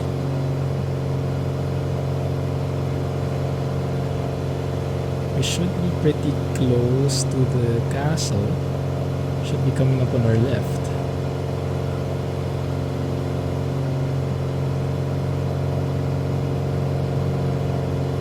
Let's see.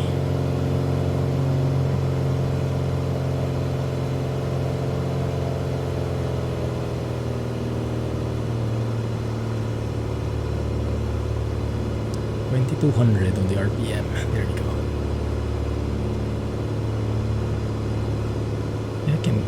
Can barely see anything now. There we go. There's the castle. They're real pros, so they are at that. My goodness.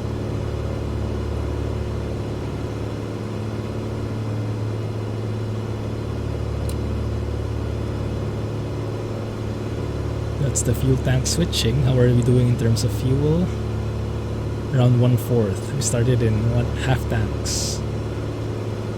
Controller videos.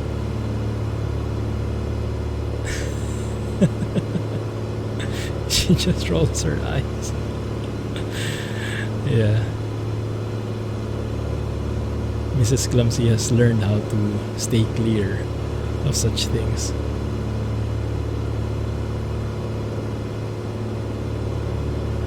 I try not to bore her so much with the details as well. Sometimes I try to tell her stories about it, but it's too boring for her. She cannot survive the stories until the end.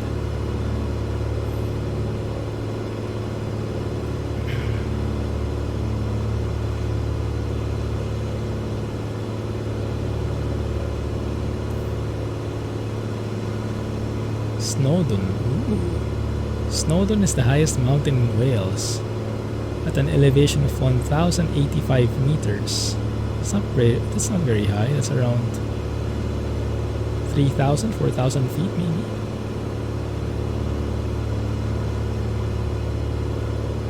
Highest point in the British Isles outside the Scottish Highlands. Ah, I see. Speaking of Scottish Islands, there's actually a UK Tour Part 2 already in Sky Park, which focuses on the northern part of the UK, Scotland mainly. But I still haven't finished this, so plenty of work that needs to be done still. Snowdon, yeah, that's the mountains. Maybe we could depart from here. Yeah, on our way to the next airport, we can depart from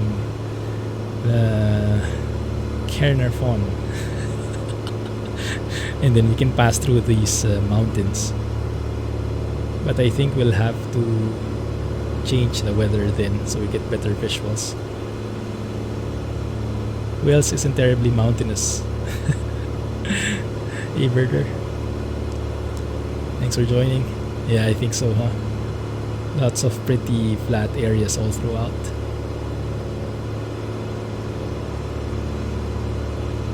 The which actually makes it nice, very scenic. Very nice to live in, I can imagine. So let's get closer to the castle here.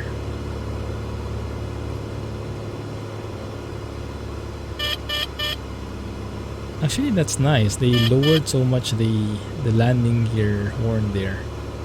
It's not such a bad thing anymore. It's easy to pull back on the throttle without hearing that pesky horn. It's only when you're really close to flight idle. Why can I not see the castle? Is it that small? Is it too dark? Caernarfon Oh, there Castle, it is. Oh, there. often anglicised as Caernarfon Castle or Caernarfon Castle, is a medieval fortress in Caernarfon, Gwynedd, northwest Wales, cared for by Cadw, the Welsh Government's Historic Environment Service. It was a motte and bailey castle from the late 11th century until 1283, when King Edward I of England began to replace it with the current stone structure. The Edwardian town and castle acted as the administrative centre of North Wales, and as a result the defences were built on a grand scale. There was a deliberate link with Caernarfon's Roman past, and the Roman fort of Saguntium is nearby. While the castle was under construction, town walls were built around Caernarfon. The work cost between £20,000 and £25,000 from the start until the work ended in 1330. Although the castle appears mostly complete from the outside, the interior buildings no longer survive and many of the building plans were never finished. The town and castle was sacked in 1294 when the Dog ap Llewellyn led a rebellion against the English. Caernarfon was recaptured the following year. During the Glyndŵr Rising of 1400 to 1415, the castle was besieged. When the Tudor dynasty ascended to the English throne in 1485, tensions between the Welsh and English began to diminish and castles were considered less important. As a result, Caernarfon Castle was allowed to fall into a state of disrepair. Despite its dilapidated condition, during the English Civil War Caernarfon Castle was held by royalists and was besieged 3 times by parliamentarian forces. We'll get back to you guys in a bit. This was the last time the castle was used in war. The castle was neglected until the 19th century when the state funded repairs. The castle was used for the investiture of the Prince of Wales in 1911 and again in 1969. It is part of the World Heritage Site Castles and Town Walls of King Edward in Gwynedd. Okay, done. Sorry for the delay.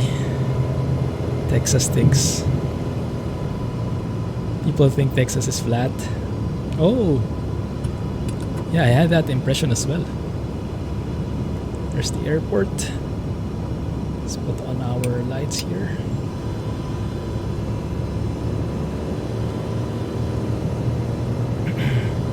Fuel pump is on, the heat is still on, we'll turn that off later. Looking good.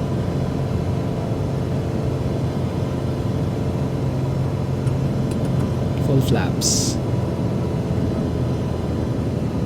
Not much in terms of guidance, no puppy lights, no approach lights, but at least the runway itself has some lights for us. I'll take that. Man, those waves look beautiful, huh? Trim here, 75 knots approach speed. 3 greens on the landing gear. Flaps full. Landing lights are on. Good to go there. I'll get back to you guys in a bit. The guided tour. Yes, it's called Bush Talk Radio. The accent though is fixed. I think it's a synthesized voice. So that one is static. It doesn't change depending on where you are, unfortunately. But it's pretty pleasant to listen to. Not very synthetic sounding. I think it's one of those neural network text-to-speech kind of things.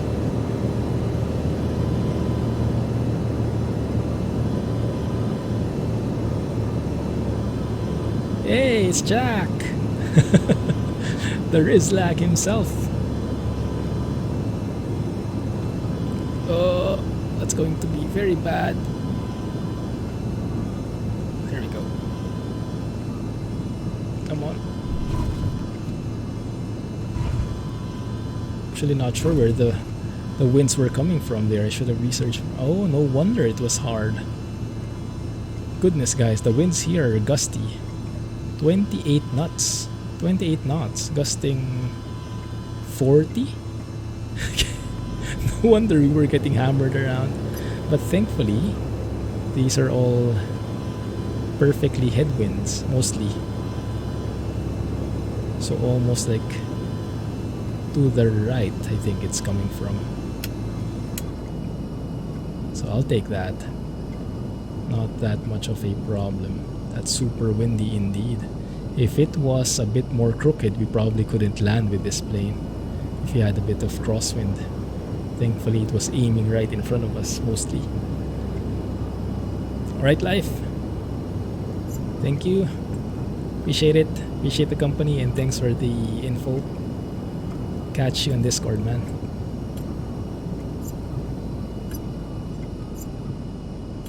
Wait for the landing. Well, you didn't miss much. Good.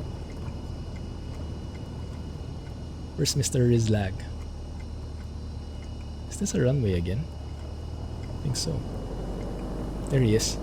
I think he's about to land. What plane is that? CP-10. Is anyone familiar with that plane, guys?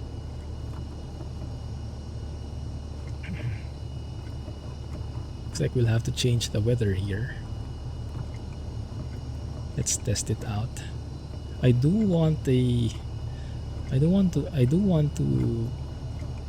depart with this kind of weather though, just to see, just to feel how the real winds are like. I'll show you in a bit once we make this turn. Goodness, I'm getting blown off here. The winds are coming from the right. So intense. If I go any faster, I think the winds can actually tip me over. This taxiway is supposedly closed. No one's looking. There's Jack. There he is. No. Hear that sound when you go max out your rudder? Go to the extremes. You hear that actually, that metal clinging, hitting the base, I guess. Cool. Have a good one, life. Yeah, the windsock looked fully out. It did. There he is. I'm not sure if he has his tire still. Looks he's okay though. Looks like he's okay.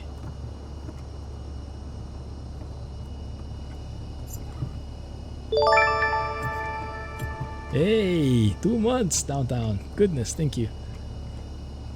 Your sub and a patron as well. My goodness, thank you for the support. Appreciate it.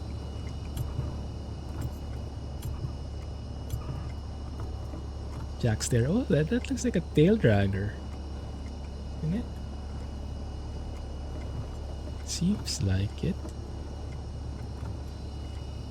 Interesting. Right, let's wait for him here for the runway. Probably loop around. Let's see. Maybe we can actually use voice here. Let me try that. If I get into the Discord voice, you can hop in, Jack, if you're in the mood. I'll just be there in case. Does that work? Okay, I think that works. Impromptu group flying. Yes, I think exactly like that one before. There's Jack, right there. Awesome stuff. Nice looking plane. I don't think I've flown that before.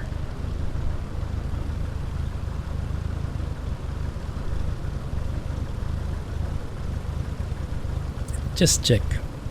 When I don't have landing lights on, do I have any lights at all?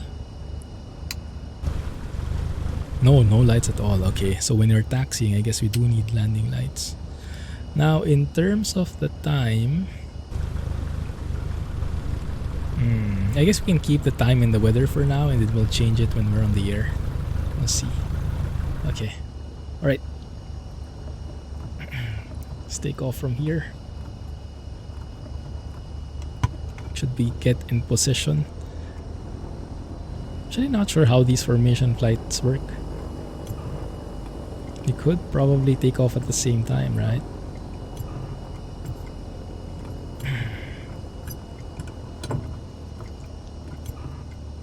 I'll just stay here a bit on the right side. You can stay on the left. And we'll see how that works.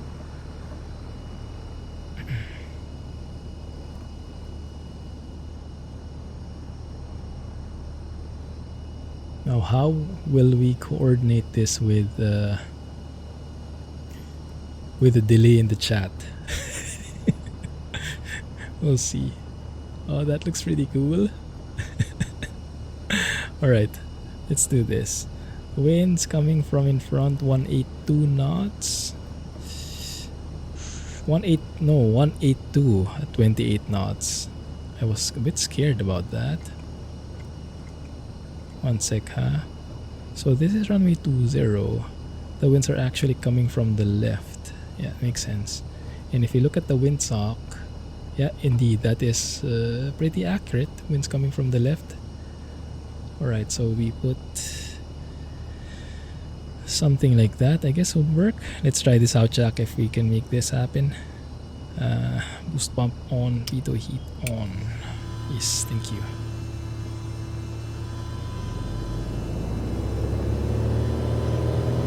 Good.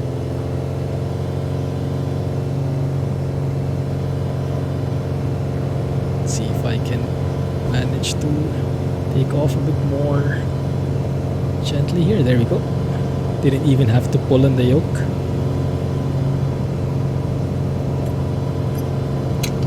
Gear up.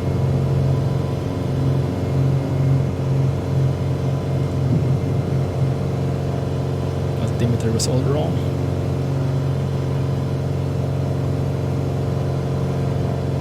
Can we see Jack?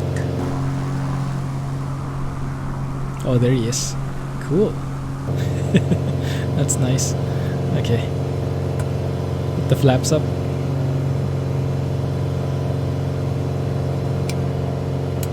Let's get rid of those. Fuel pump and landing lights are off. Hey Sonoma. Takeoff and landing speeds. I think it's 65 knots would be the takeoff speed, the rotation speed. And then approach would be 75 knots. Yeah, I think I'll need to change this. So let me change the weather. Let's move for something like scattered clouds. Oh yes, that's much more amazing looking, my goodness.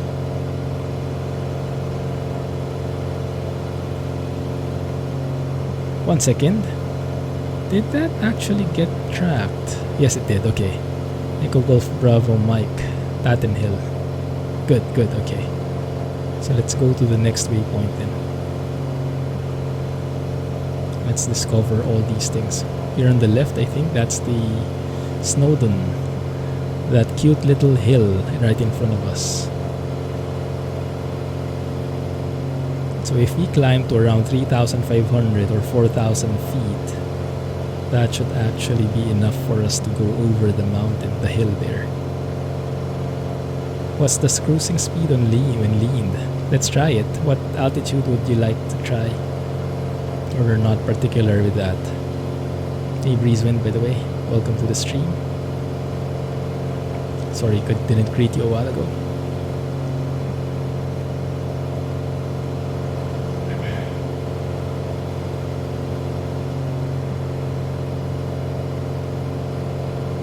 Hey Nawawa.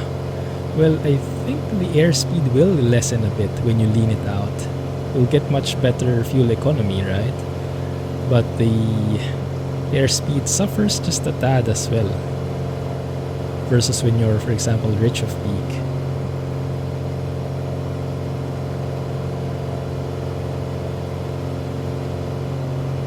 So I think it's that one. Around 11, 12 o'clock. 3 to 5k. Sounds good. So let's climb to around 3,000 feet and let's see. We lower to 2,500 RPM. Let me keep it full forward on the throttle though. There we go. 3,000 feet. If we're cruising here, around 22 inches. 23 inches. And the manifold pressure. Crap, we have some clouds. And here, okay, I'm starting to lean it. One sec, let me just stabilize the plane for a bit. There you go. That's stable enough.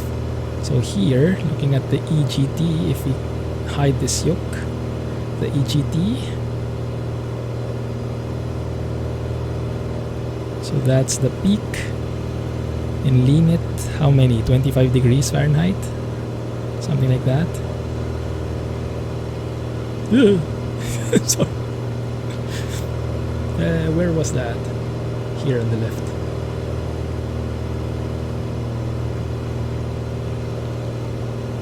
So let's get stable here again. Oh, that's beautiful. There we go. That's what I wanted to see. So it looks like we are at what? 110 knots indicated.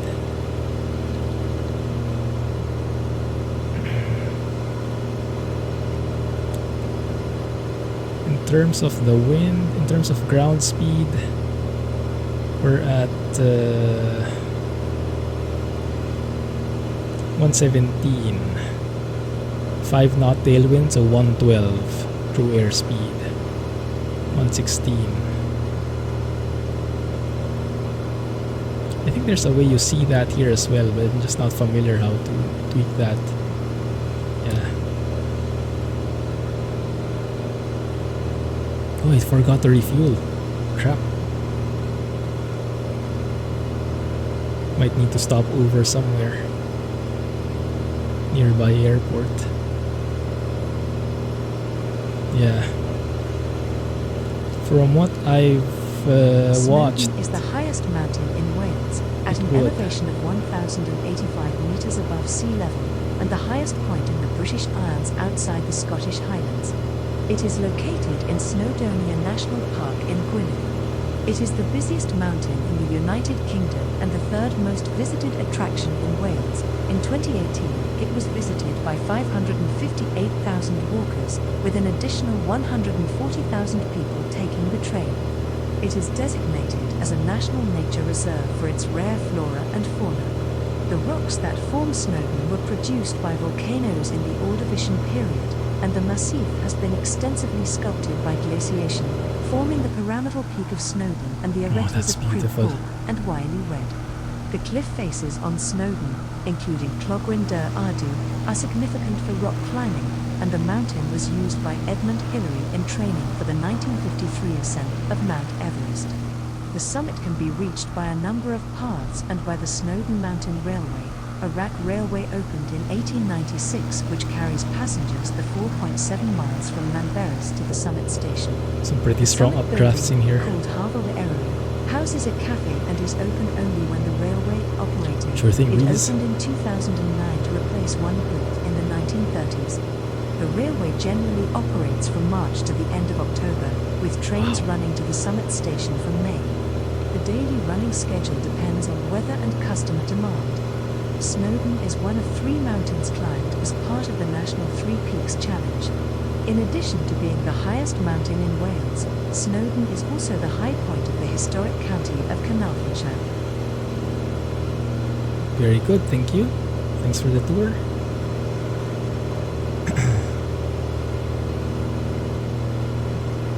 Good.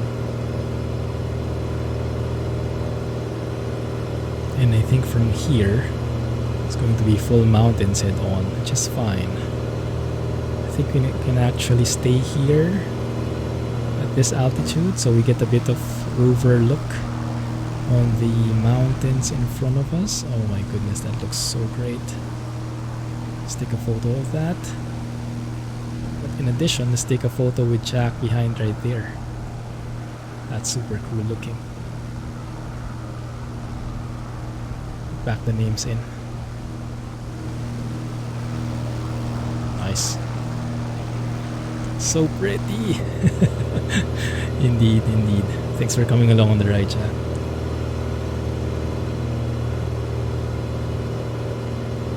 Might be better to descend a bit though. I'm seeing some clouds up ahead. Maybe around 3,000 or 2,500 even. Favorite. Yes, very apt with the geography, huh? Jack would approve. Scattered is my favorite as well. Best for sightseeing and photo taking. Just enough in there so it doesn't look plain.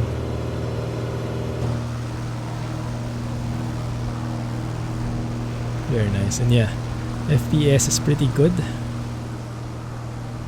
As long as you don't have AI traffic, I think. It's a lot better, definitely. Very nice. Right, continuing our descent here. Edge of peak. I'll lean it out later again. Actually, maybe that's something we can explore, yeah. So let me descend to 3,000 here. Oh, sound got cut for a sec. Your Hawaii flight the other day had no clouds. Should have swapped. Yesterday, as I was flying over Hawaii, doing a few spot checks in there, the weather was not very good. Have you flown there recently? My goodness.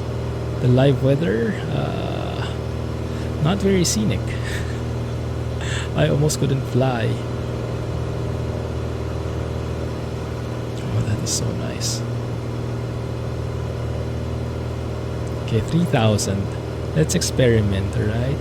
So right now I am, let's see, reach of peak here. Let's go 25 degrees Fahrenheit reach of peak. There. So my speed is at around 112 indicated.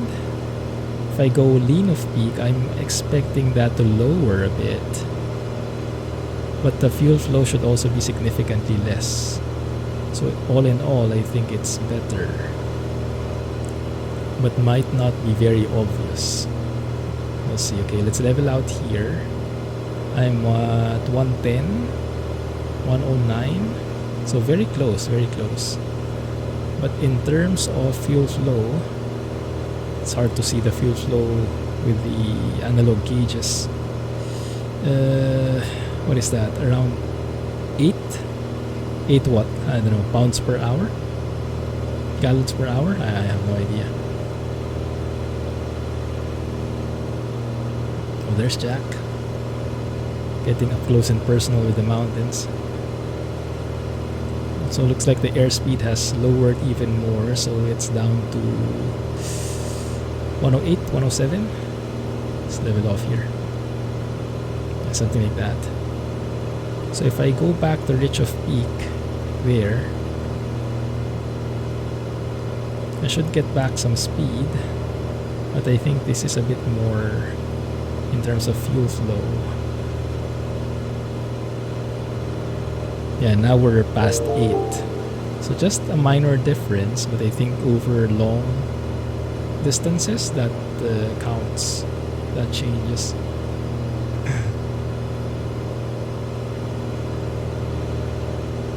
Lower that back, lean of peak. So there's something here. I think it's the Snowdon again. Snowdon mountain range. This entire thing that we're exploring. Hey, thanks for following. Welcome to the channel. Natural Vision. Hey Kev. Which one is Natural Vision again? Which mod is that? Not sure if I've tried it before. Snowdonia is a mountainous region in northwestern Wales and a national park of 823 square miles in area. It was the first to be designated of the 3 national parks in Wales in 1951. It contains the highest peaks in the United Kingdom outside Scotland. Oh, that was quick. It's basically the same thing that we talked about. We heard a while ago. Okay. Any other landmarks? There is a castle to our right. We can explore that a bit.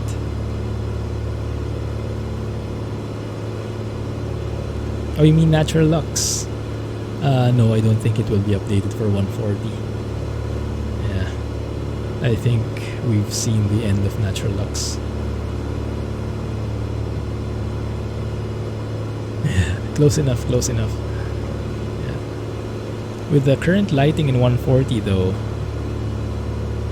I'm sure it will add more beauty, Natural Lux, but I don't think it's that essential anymore. Because the default lighting has become so much better. Still not FS 2020 quality like this, but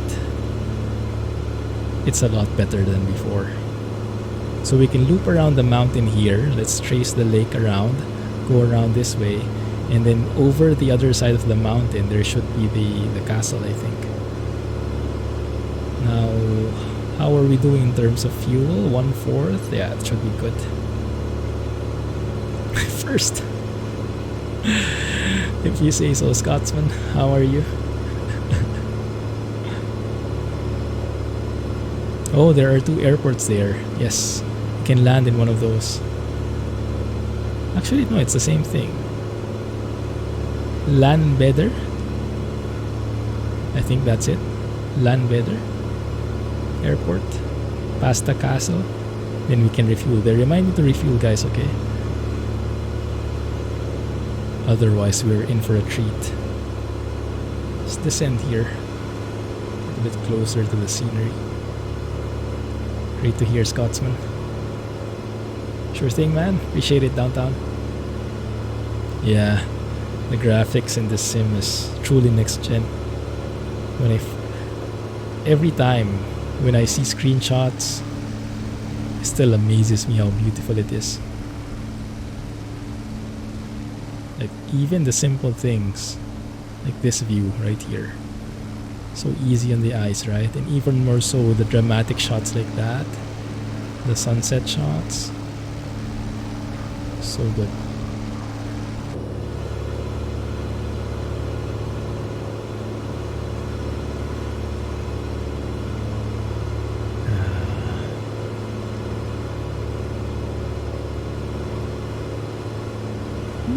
Looks like there's something. Are those just trees? Oh yeah, I think they're just trees. I thought there was something there in the top of the mountain. Let's increase the red light kind of thing here. Increase the effect. Very nice for night flying. Doesn't ruin night vision and whatnot. That will be helpful later on. Hey, super! Ah, nice. Mexico and Sierra Nevada. Yes, both of them are compatible with each other. There's a load order there. I think that is also in... You download it from the Reforma page, right? They do the one kind of thing. I think there's also a page there that highlights the load order that you should use. Some instructions, I think. I think I've seen that before. Let me know if you have trouble spotting it. It's not in the most obvious location, I think.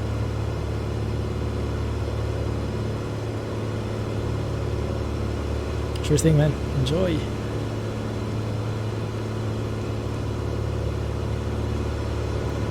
Ah, it's good.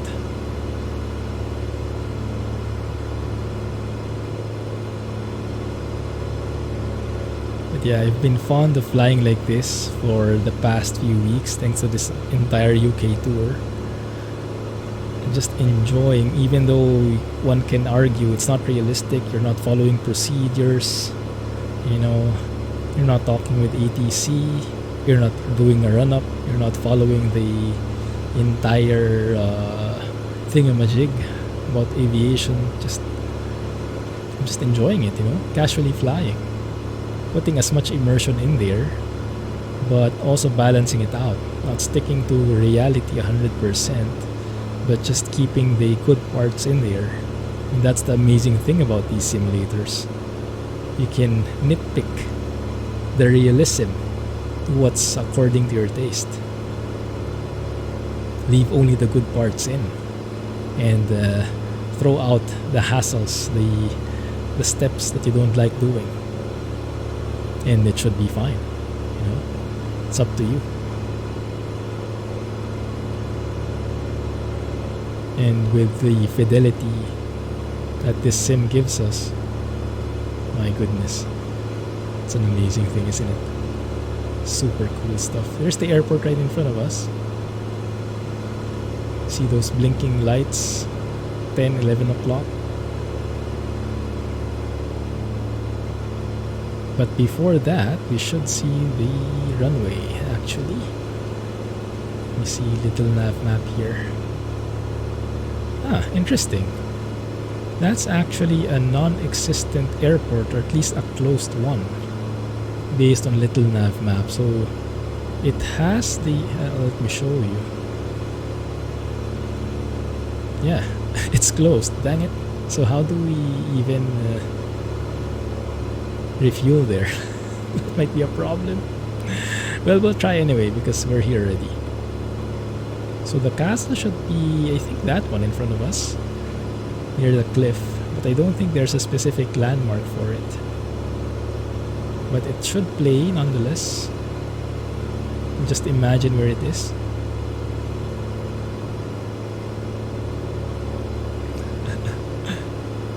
That's the one, I think. That's the castle.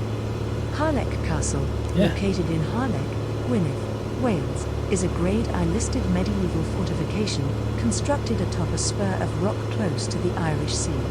It was Looks built accurate. by Edward I during his invasion of Wales between 1282 and 1289 at the relatively modest cost of £8,190. Wow. Over the next few centuries, the castle played an important part in several wars, withstanding the siege of Madog ap Llywelyn between 1294 to 95, but falling to Owain Glyndwr in 1404. It then became Glyndwr's residence and military headquarters for the remainder of the uprising until being recaptured by English forces in 1409. During the 15th century Wars of the Roses, Harlech was held by the Lancastrians for 7 years, before Yorkist troops forced its surrender in 1468, a siege memorialized in the Song Men of Harlech. Following the outbreak of the English Civil War in 1642, the castle was held by forces loyal to Charles I, holding out until 1647 when it became the last fortification to surrender to the parliamentary armies. Airport In the looks open to 21st me. century, the ruined castle is managed by CADU, Lights the and Welsh everything. government's Historic Environment Service, as a tourist attraction. UNESCO considers Harlech to be one of the finest examples of late 13th century and early 14th century military architecture in Europe, and it is classed as a World Heritage Site. The fortification is built of local stone, We're in full flaps concentric here. in design, featuring a massive gatehouse that probably once provided high-status accommodation for the castle constable and visiting dignitaries. The sea originally came much closer to Harlech than in More modern throttle. times, and a water gate and a long flight of steps leads down from the castle to the former shore, which allowed the castle to be resupplied by sea during sieges. In keeping with Edward's other castles in North Wales, the architecture of Harlech There has you go. close to That's good. links to that found in the county of Savoy during the same period, an influence probably derived from the Savoy She's still not origins done. of the main architect, James of St. George. Oh, there you go. Now she's done.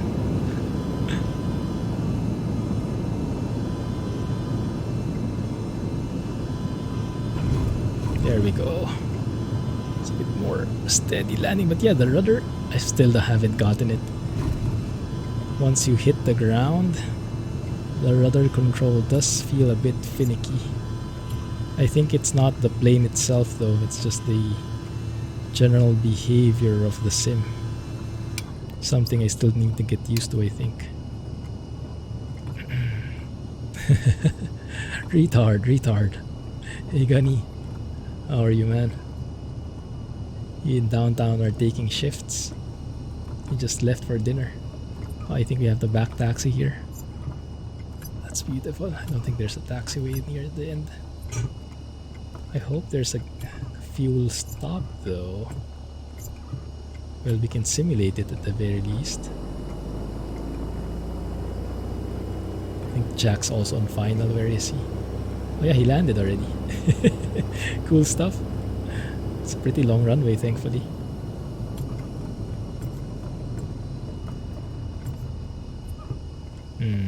We have a look at the layout of this airport. Is there anywhere where we can refuel? There is. There is. Okay, good. So let's taxi to the end of the runway and then turn right. And there should be a fuel stop. My goodness, the nav map is amazing. I think it's that one. Somewhere there on the right.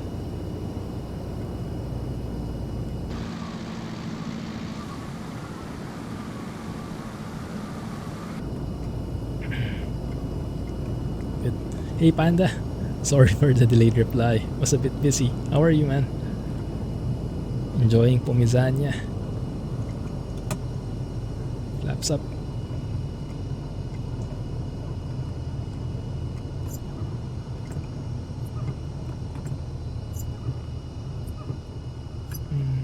Where is the taxiway? I think at the end there.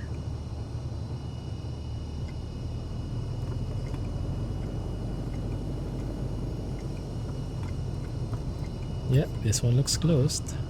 Still has lights though, so a bit of mixed messages there, huh? That's fine as long as you give me some fuel. There it is, I think. I see the fuel tanker. Truck.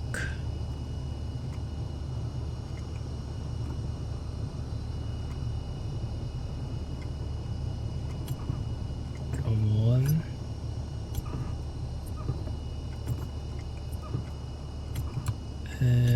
Is that one? I think so. Yes. Good. That's the one exactly. The nav map never fails.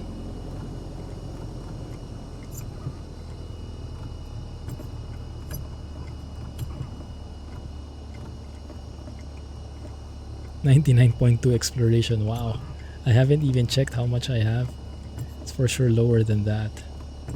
It's a bit tricky though, huh? How you make that work. Oi. Oh, there we go. Okay.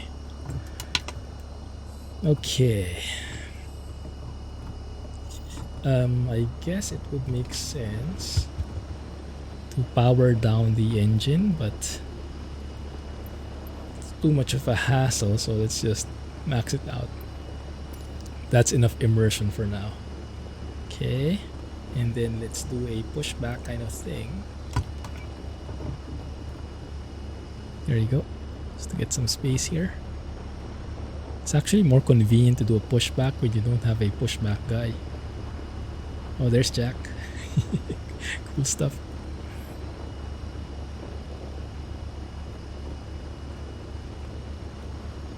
Cool. Good.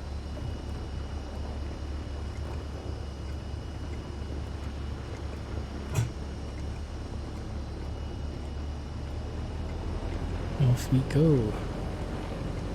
That's enough immersion for now. Yes. I'm very nitpicky when it comes to realism.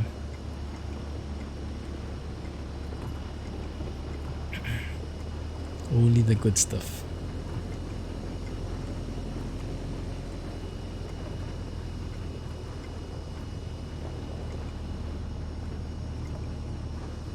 Pause here. You know what? We can actually try it out. Why not?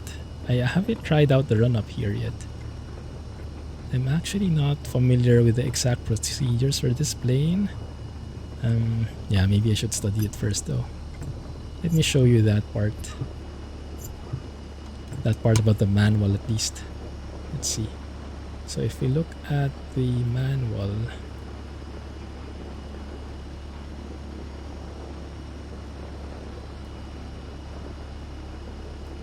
That's not it. That's how the manual looks. Yeah. Operations manual. So this is one of them. There are two of them. There's the actual charts for cruise, the performance. So your RPM, your altitude, the weather, and how your performance should be. So you can base it from there if you really want to be exact. So you can simulate it as much as you want. You can also use this as a checklist, right? You see here pre-flight, engine starting, you have the ground check, right? The run-up. Yeah, that's the one. So it says parking brake set. Let's try it. Try it out just for immersion, right? Let's nitpick it the right way. So parking brake set, propeller full forward, throttle up to 2000 RPM. Are the brakes holding?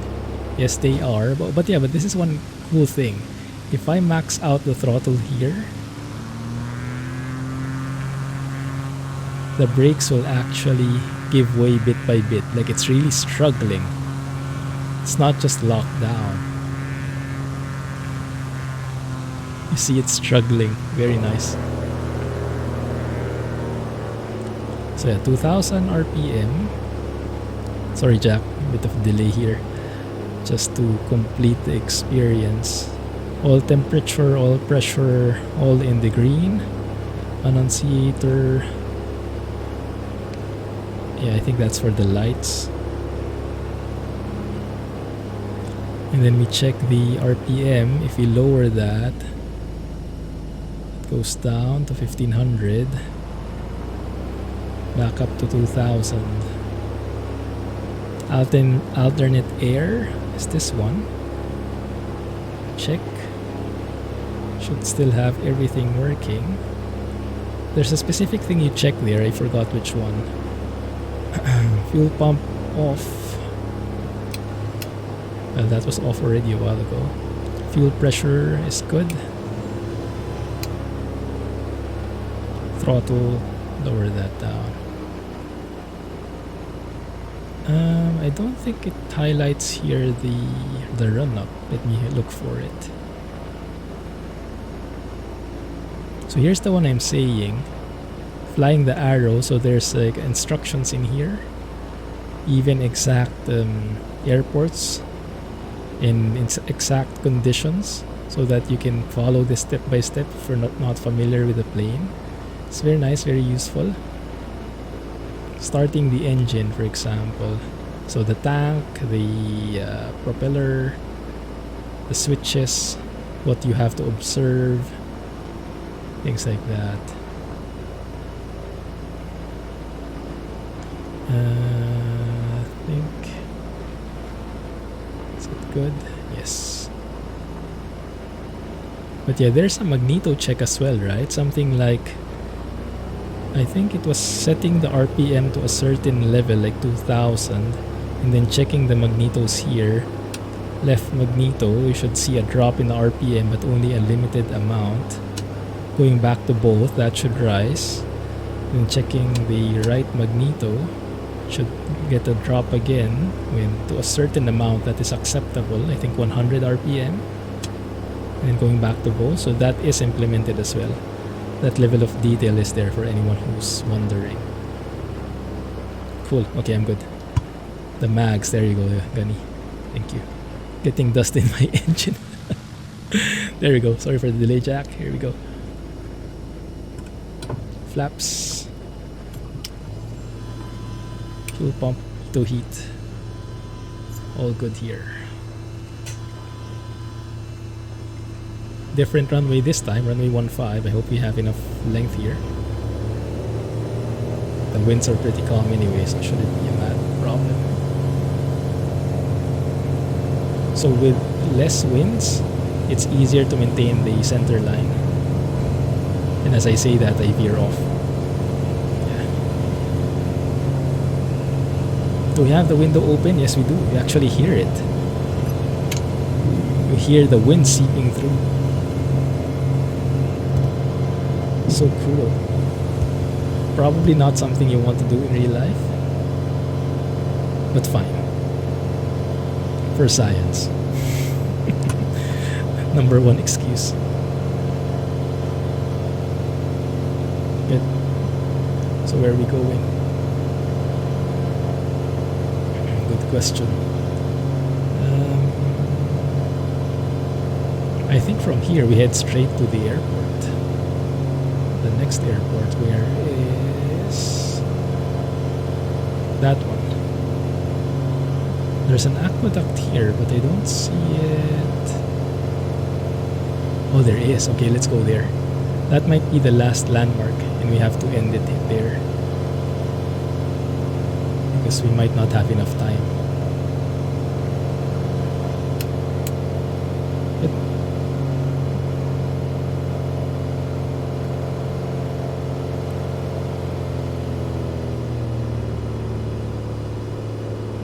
Lower things down to a more comfortable level, both for the engine and for our ears.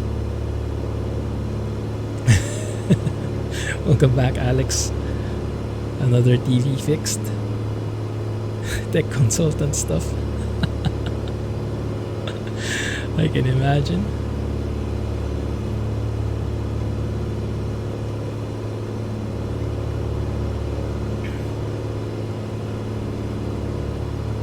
Let's head on here. It's actually a nice idea from Jack, huh? Where is he? Where is Jack? Oh, there he is. Following the guy going on the tour. You get to tour yourself.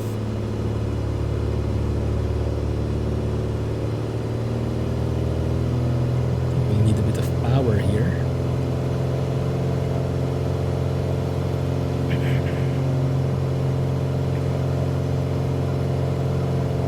There you go.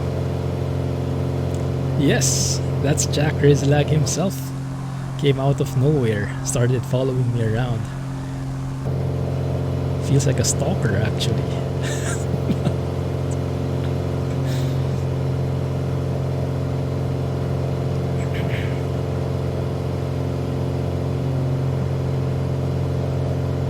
Now it's getting dark. Might not be the best area to fly at tonight. But we'll try it anyway, just to get the vibes.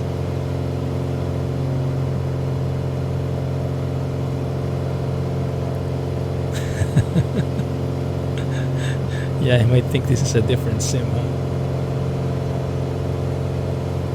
Not sure I like that idea. He's behind me. Might spell problems. That's nice. That's something I noticed. I was wondering how to read that. So when you have something tuned in, oh, that's cool. Okay, so when you have something tuned in, an indication that it's working is that, well, the needles move, right? But in addition, let's lower the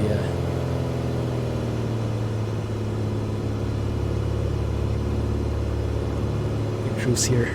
There's Jack doing some acrobatics. There you go. Look at that fancy guy. Look at that. Did he crash? Oh man, he's okay. Oh, this is a nice shot, my goodness.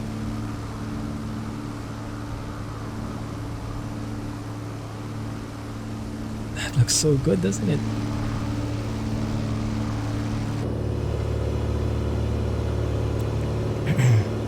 So let's lower a bit here. Go down to 3,000 feet. But yeah, what I was trying out was the VOR. When you have something tuned in, you see that here, if it's in remote mode. So that's synced up to whichever nav this is saying. Nav 1 or 2. And since this is saying nav 1, it's getting the DME information from this VOR, from this DME. So then the distance. But when you don't have anything tuned at all, you get that nav red thing there. That's nice. Didn't know that was a thing. So that's how you read it. Cool. Does it work for nav 2 as well? No, I don't think so. Okay, fine.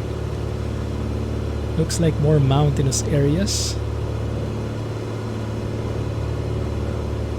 But over this way we should be good.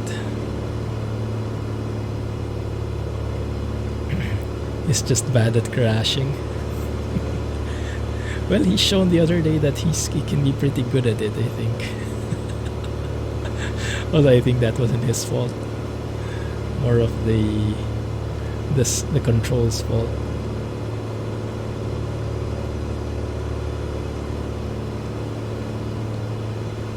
Come on, descend please. Thank you.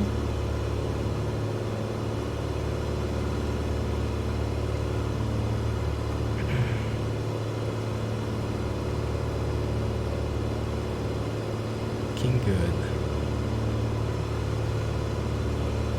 Where did Jack go? Oh, there he is. Goodness, sneaky guy.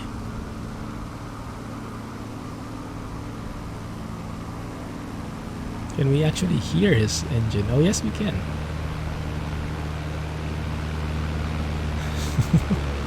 Cool stuff.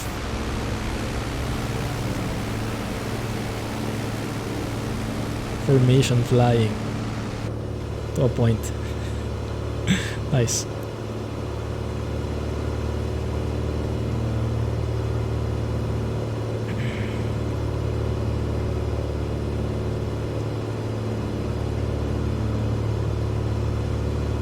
A Supermarine Spitfire. Oh yeah, I think that has been circulating around. I would bet that's something up your alley. Looks like a classic, was it a warplane? I think I've seen a couple of folks featuring that. You guys might enjoy it.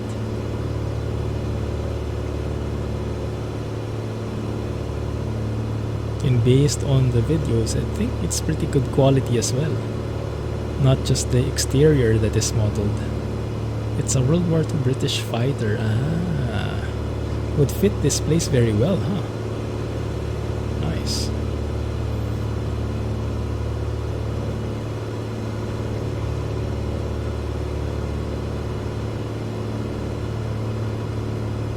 Hey, Crazy Humpy. Wait a little bit more. It should be releasing today. So in a matter of hours, hopefully. Because they were supposed to release yesterday. Like I imagine around 12 hours ago, if my estimates are correct. But they just held off on it because they realized that Microsoft was pushing off their own update. And we wanted to test that their plane was working with the new update before they released it. That's a nice level of commitment from these guys. They're willing to hold off and delay their release to ensure that things are working and not just push it off and have people complain and get disappointed with the product. I think it's a very good practice. Hey Richard, how's it going, man? So what have you guys been up to recently? Any new trucks, maps, any new games you've been trying out?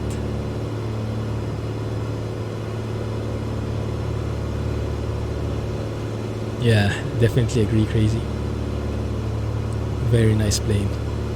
It's my go-to plane for GA flights now. It's hard to choose anything else with this level of detail. You can go as hardcore as you want, doing all the real-life procedures, or you can actually even skip it and fly this casually. Either way works. I'd like to check if we have any failures modeled in.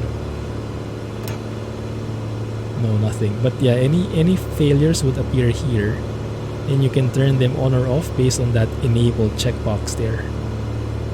You can see I have an XY kind of thing here in the upper left. That's, I think, just a debug mode that was left over from the dev build, the QA build. So hopefully you won't get that on the release build.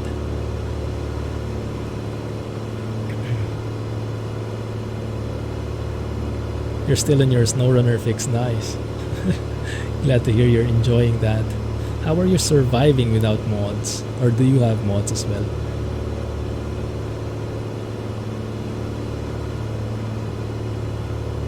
What's a balaton?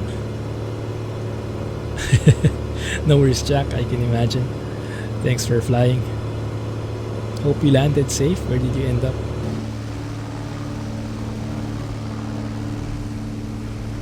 Oh my goodness, all the combination of colors here.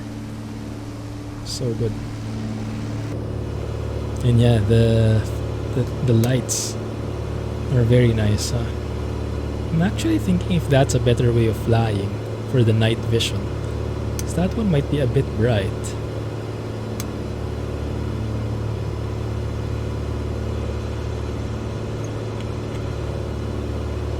Not that one.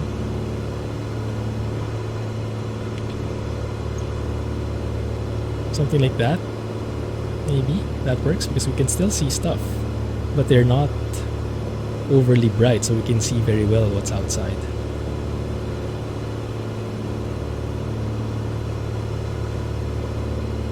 I have no idea what the balaton is.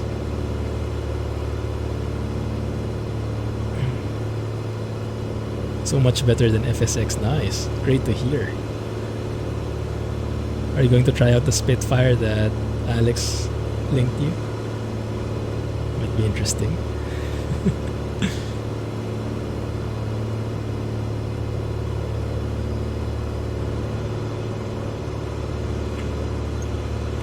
If we max this out, oh yeah, it's a bit too much, huh?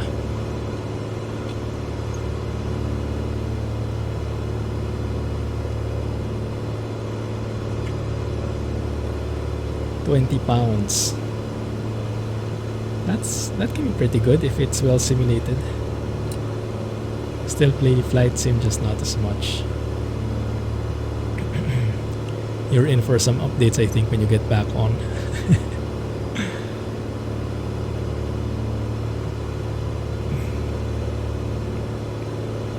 So personally, guys, how would you fly this thing in terms of lighting? Would you go with those panels on or with them off?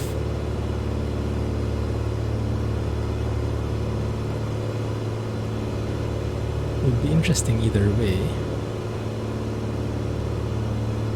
Crash boom sound 100%.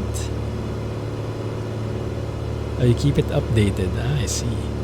You would have panels on like that. Just not as bright, huh? Like, because you can make them really bright like so. Whew, it's blinding. It's too much. I can hardly see anything outside anymore when I switch my view, when I switch my eyes. So as low as possible, I think. Just that one. And then do you need this red light? So you can also keep them off. But I think it's better overall, the transition, when you have that red background. I think it's a bit more natural. But I like this level of detail and how they... And you guys know me, I'm a cockpit kind of guy. I'm not very particular with the exterior, even though the exterior is super well modeled as well. Because like 95% of the time, I've spent my time here inside the cockpit. So I really like all these details. These details with the sounds. You can hear the sound, Z-mod sounds. Wind noise mod. That one is built in this plane. Very cool. Hey Logan. Not yet, not yet. It will be on the Just Flight store, I would imagine, in a couple of hours. This today, I think. For sure. I think for sure. But yeah, I think it will be out today. But in the marketplace itself, I think it will not yet be there.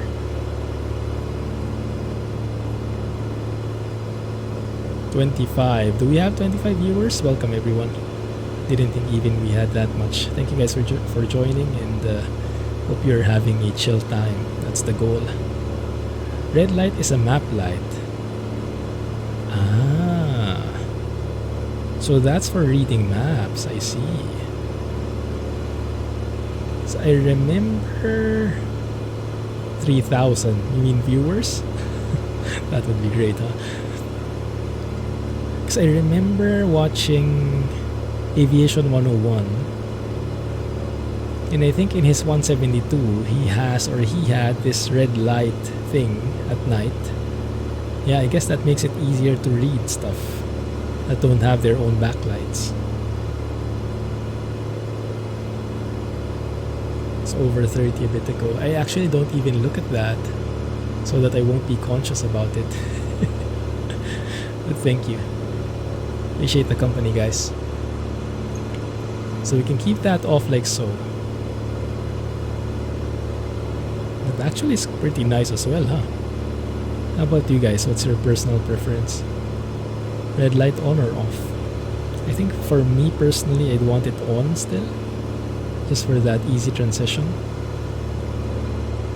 But just a weak hue like that, maybe.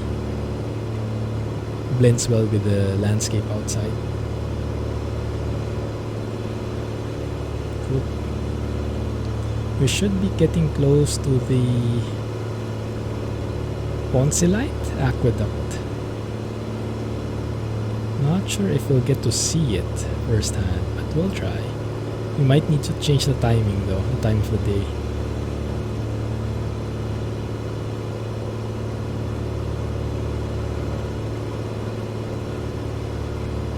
Yeah.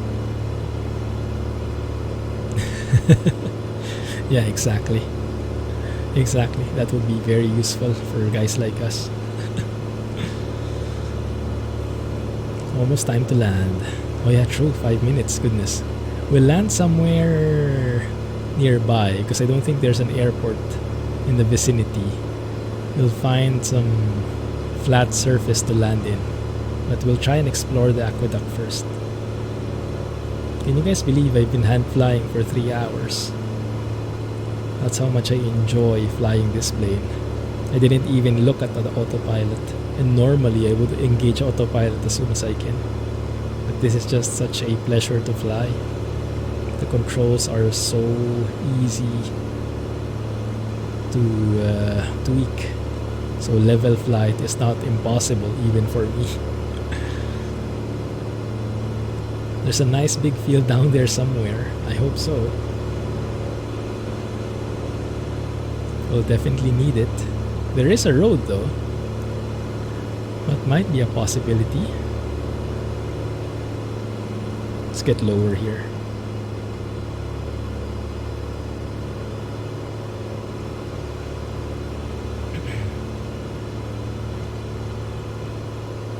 Yeah, I think that should be a road with all the lampposts. The aqueduct should also be right in front of us, but I don't see anything. What even is an aqueduct? Is that like a canal? Should be. So might not be visible, might not have its own light. Might need to tweak the lighting, I guess, a bit, guys, so we can see something. Oh, no more lights? It's a big bridge. That works for me. How about that midday? Oh, there you go. It's very nice looking. Perfect.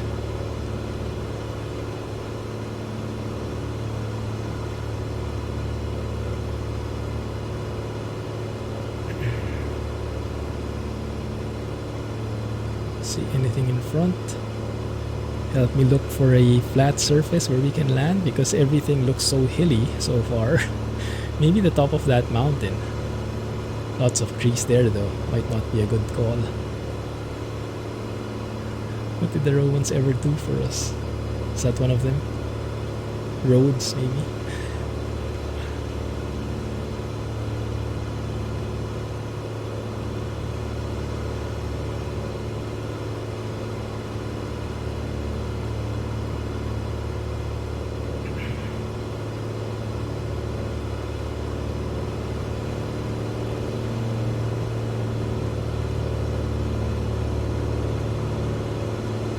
Why? Why should he get it?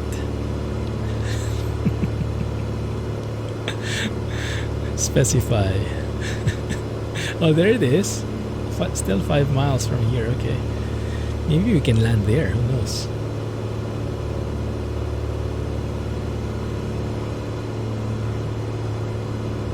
It's nice seeing those roads as well.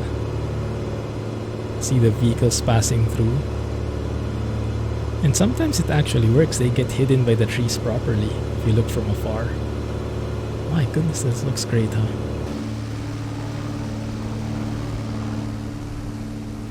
Oh my goodness, that looks so great. I love it. Just the different surfaces, you know. Trees here, fields here, bit of barren land here. Some farm. Oh, that's a nice landing area. From an old film. Old compared to your new.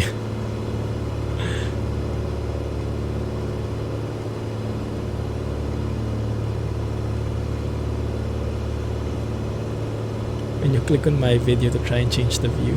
Interactive movie. Oh, look at that. What is this? What area is this?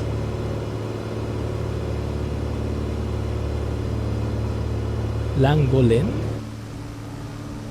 Goodness, these places are all so hard to pronounce. Oh, look at that view. It's not only sunset that makes it scenic, huh? Beautiful.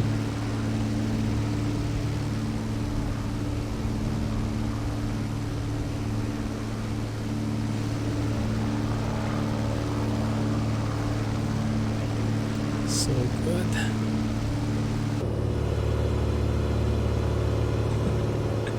You do that all the time. Got so used to changing the views already. Makes sense. Okay, let's see. Ah, I see it now. Yes, I imagine it. I imagine it now. What are these used for? Well, hopefully the tour will help us a bit. So as the tour guide is sharing more stuff about this aqueduct, let's go and find parking.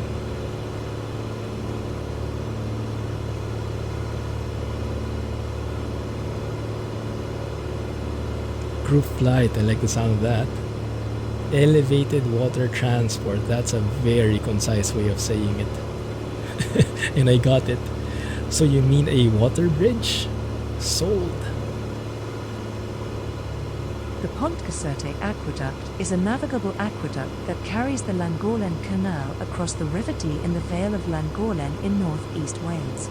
The 18-arched stone and cast iron structure is for use by narrowboats and was completed in 1805, having taken 10 years to design and build. It is the longest aqueduct in Great Britain and the highest canal aqueduct in the world.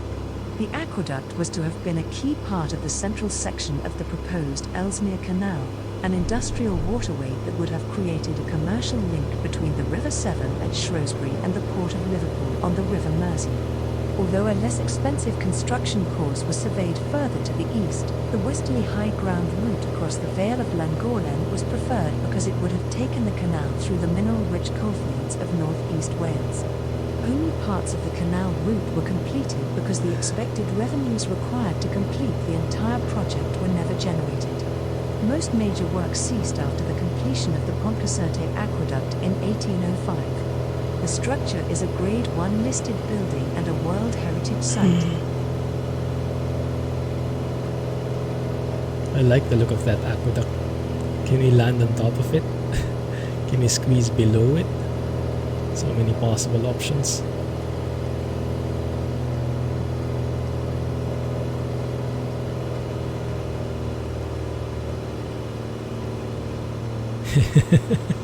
Hey Rohan, how are you, man?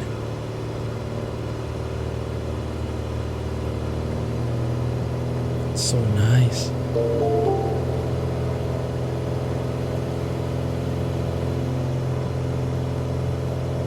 So it carries water there. It's like an artificial river? A water bridge.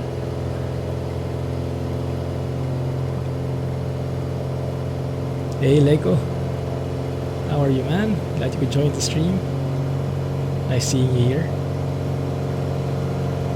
Now where the heck are we landing, guys? I don't see any possible landing areas. Me too, man, me too. Thanks for joining. You've put your toe in the River 7. Is that the river that we've been flying through? River D, I think this one is. Yeah, River D.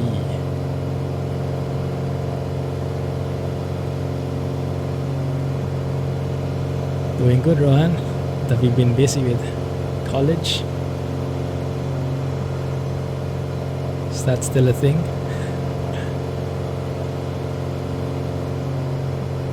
I see a field up ahead. It'd be nice to land there. Let me see. Oh, there's an airport actually. A closed airport. Runway 1836. Okay, 18 it is. Airport right in front of us, guys. It's going to be perfect. A closed airport at that, but still an airport. Who knows? It might be then like the previous one.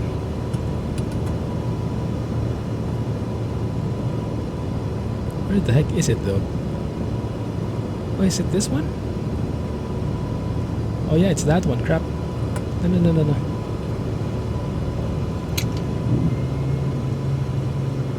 Let's do this properly. Okay, it's too close. We're too close.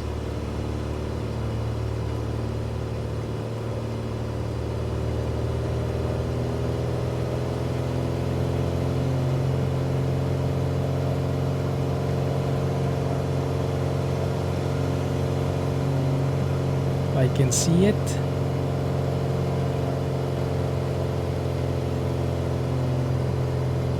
Goes down to the 7. Ah, I see. Cool. I could have made it at that angle. That move would have been clip worthy.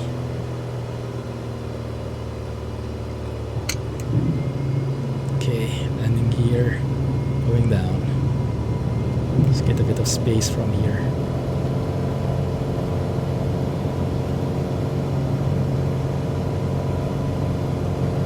Can barely see the airport, dang it. We'll have to make do. Flaps. Just one notch for now, until we get better visual on the runway.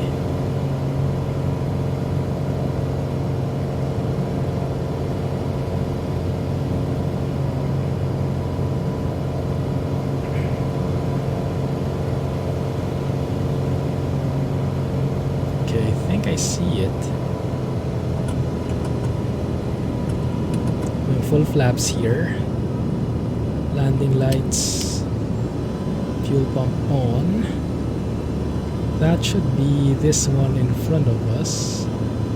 Not really. Where the heck? You guys see it? That one? Is it? Oh yeah, that's the one. Plus.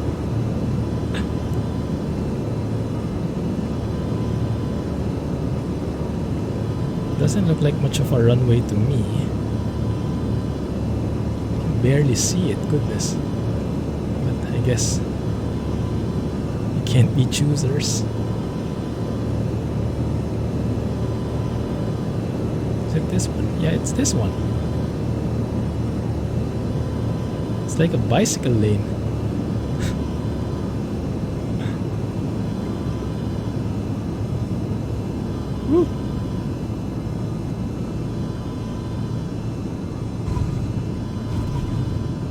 Brake. Stay in the runway. I'll take it. I'm okay with that. Thank you. Whew, let's get out of here.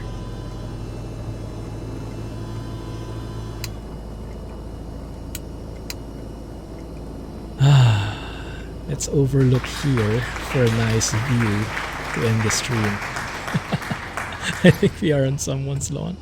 I think so too. Is that water? It's not getting water because it will crash the game. It'll crash the plane. That's pretty nice though. Pretty scenic from here, huh? I'll take that. Good. Easy peasy. Yes, we made it. Thank you guys for hanging out. Appreciate the company as always. Looking forward to this plane releasing for everyone. And I look forward to your stories and your adventures on this plane. Okay. Anyway, let me just complete the sequence here. Should be turning off the avionics, each of them one by one. Fine. There you go.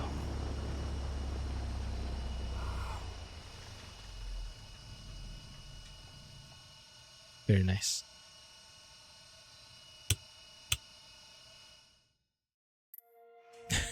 AJ, thanks for lurking.